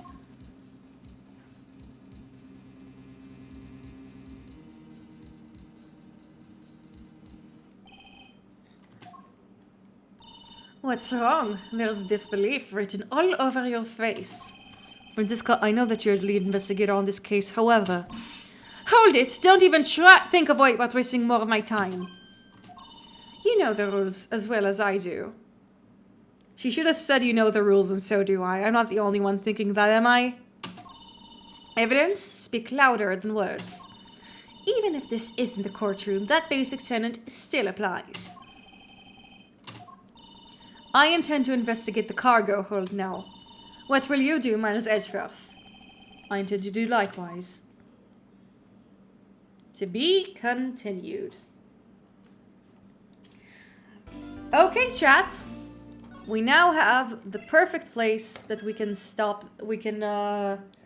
to pause for today. We'll be continuing the game some other, next week in the usual time. And I hope you really enjoyed it. You really enjoyed this game, whether it be live or whether it be in the recording on YouTube. So in case you missed this here or you saw this, I hope you're enjoying this game. You enjoyed it. Speaking of which, so far I'm really enjoying this case. I think that it doesn't really have the same emotional punch or the emotional heart as previous cases, like in the Ace Attorney series. So it does feel like that pathos is missing, but it's still really engaging. I'm still having fun. It's still enjoyable. I really like Rhoda Tenero. Millie is a bitch. I know Melee is a bitch. And I think the way in which she is an asshole, and it's not something I noticed when I was young. When I was young, she was like, "Oh, I'm just a sleepy little attendant." And now I'm just seeing all the ways in which she's throwing shade at Rhoda and just being an absolute enemy to any other woman that isn't her. Which honestly really fucking sucks. If you know Cami Melee in your real life, my apologies to you. That really stinks. But for now, we'll be finishing the stream. We had a really good one. And next stream is going to be this Monday, where we'll be continuing Dave the Diver. And on Wednesday, we're probably not going to do the tutorial. I have another thing planned for us to do. And then on Saturday, we'll be back to Ace Attorney. But until then, stay frosty. And I hope you enjoyed this stream. There we go.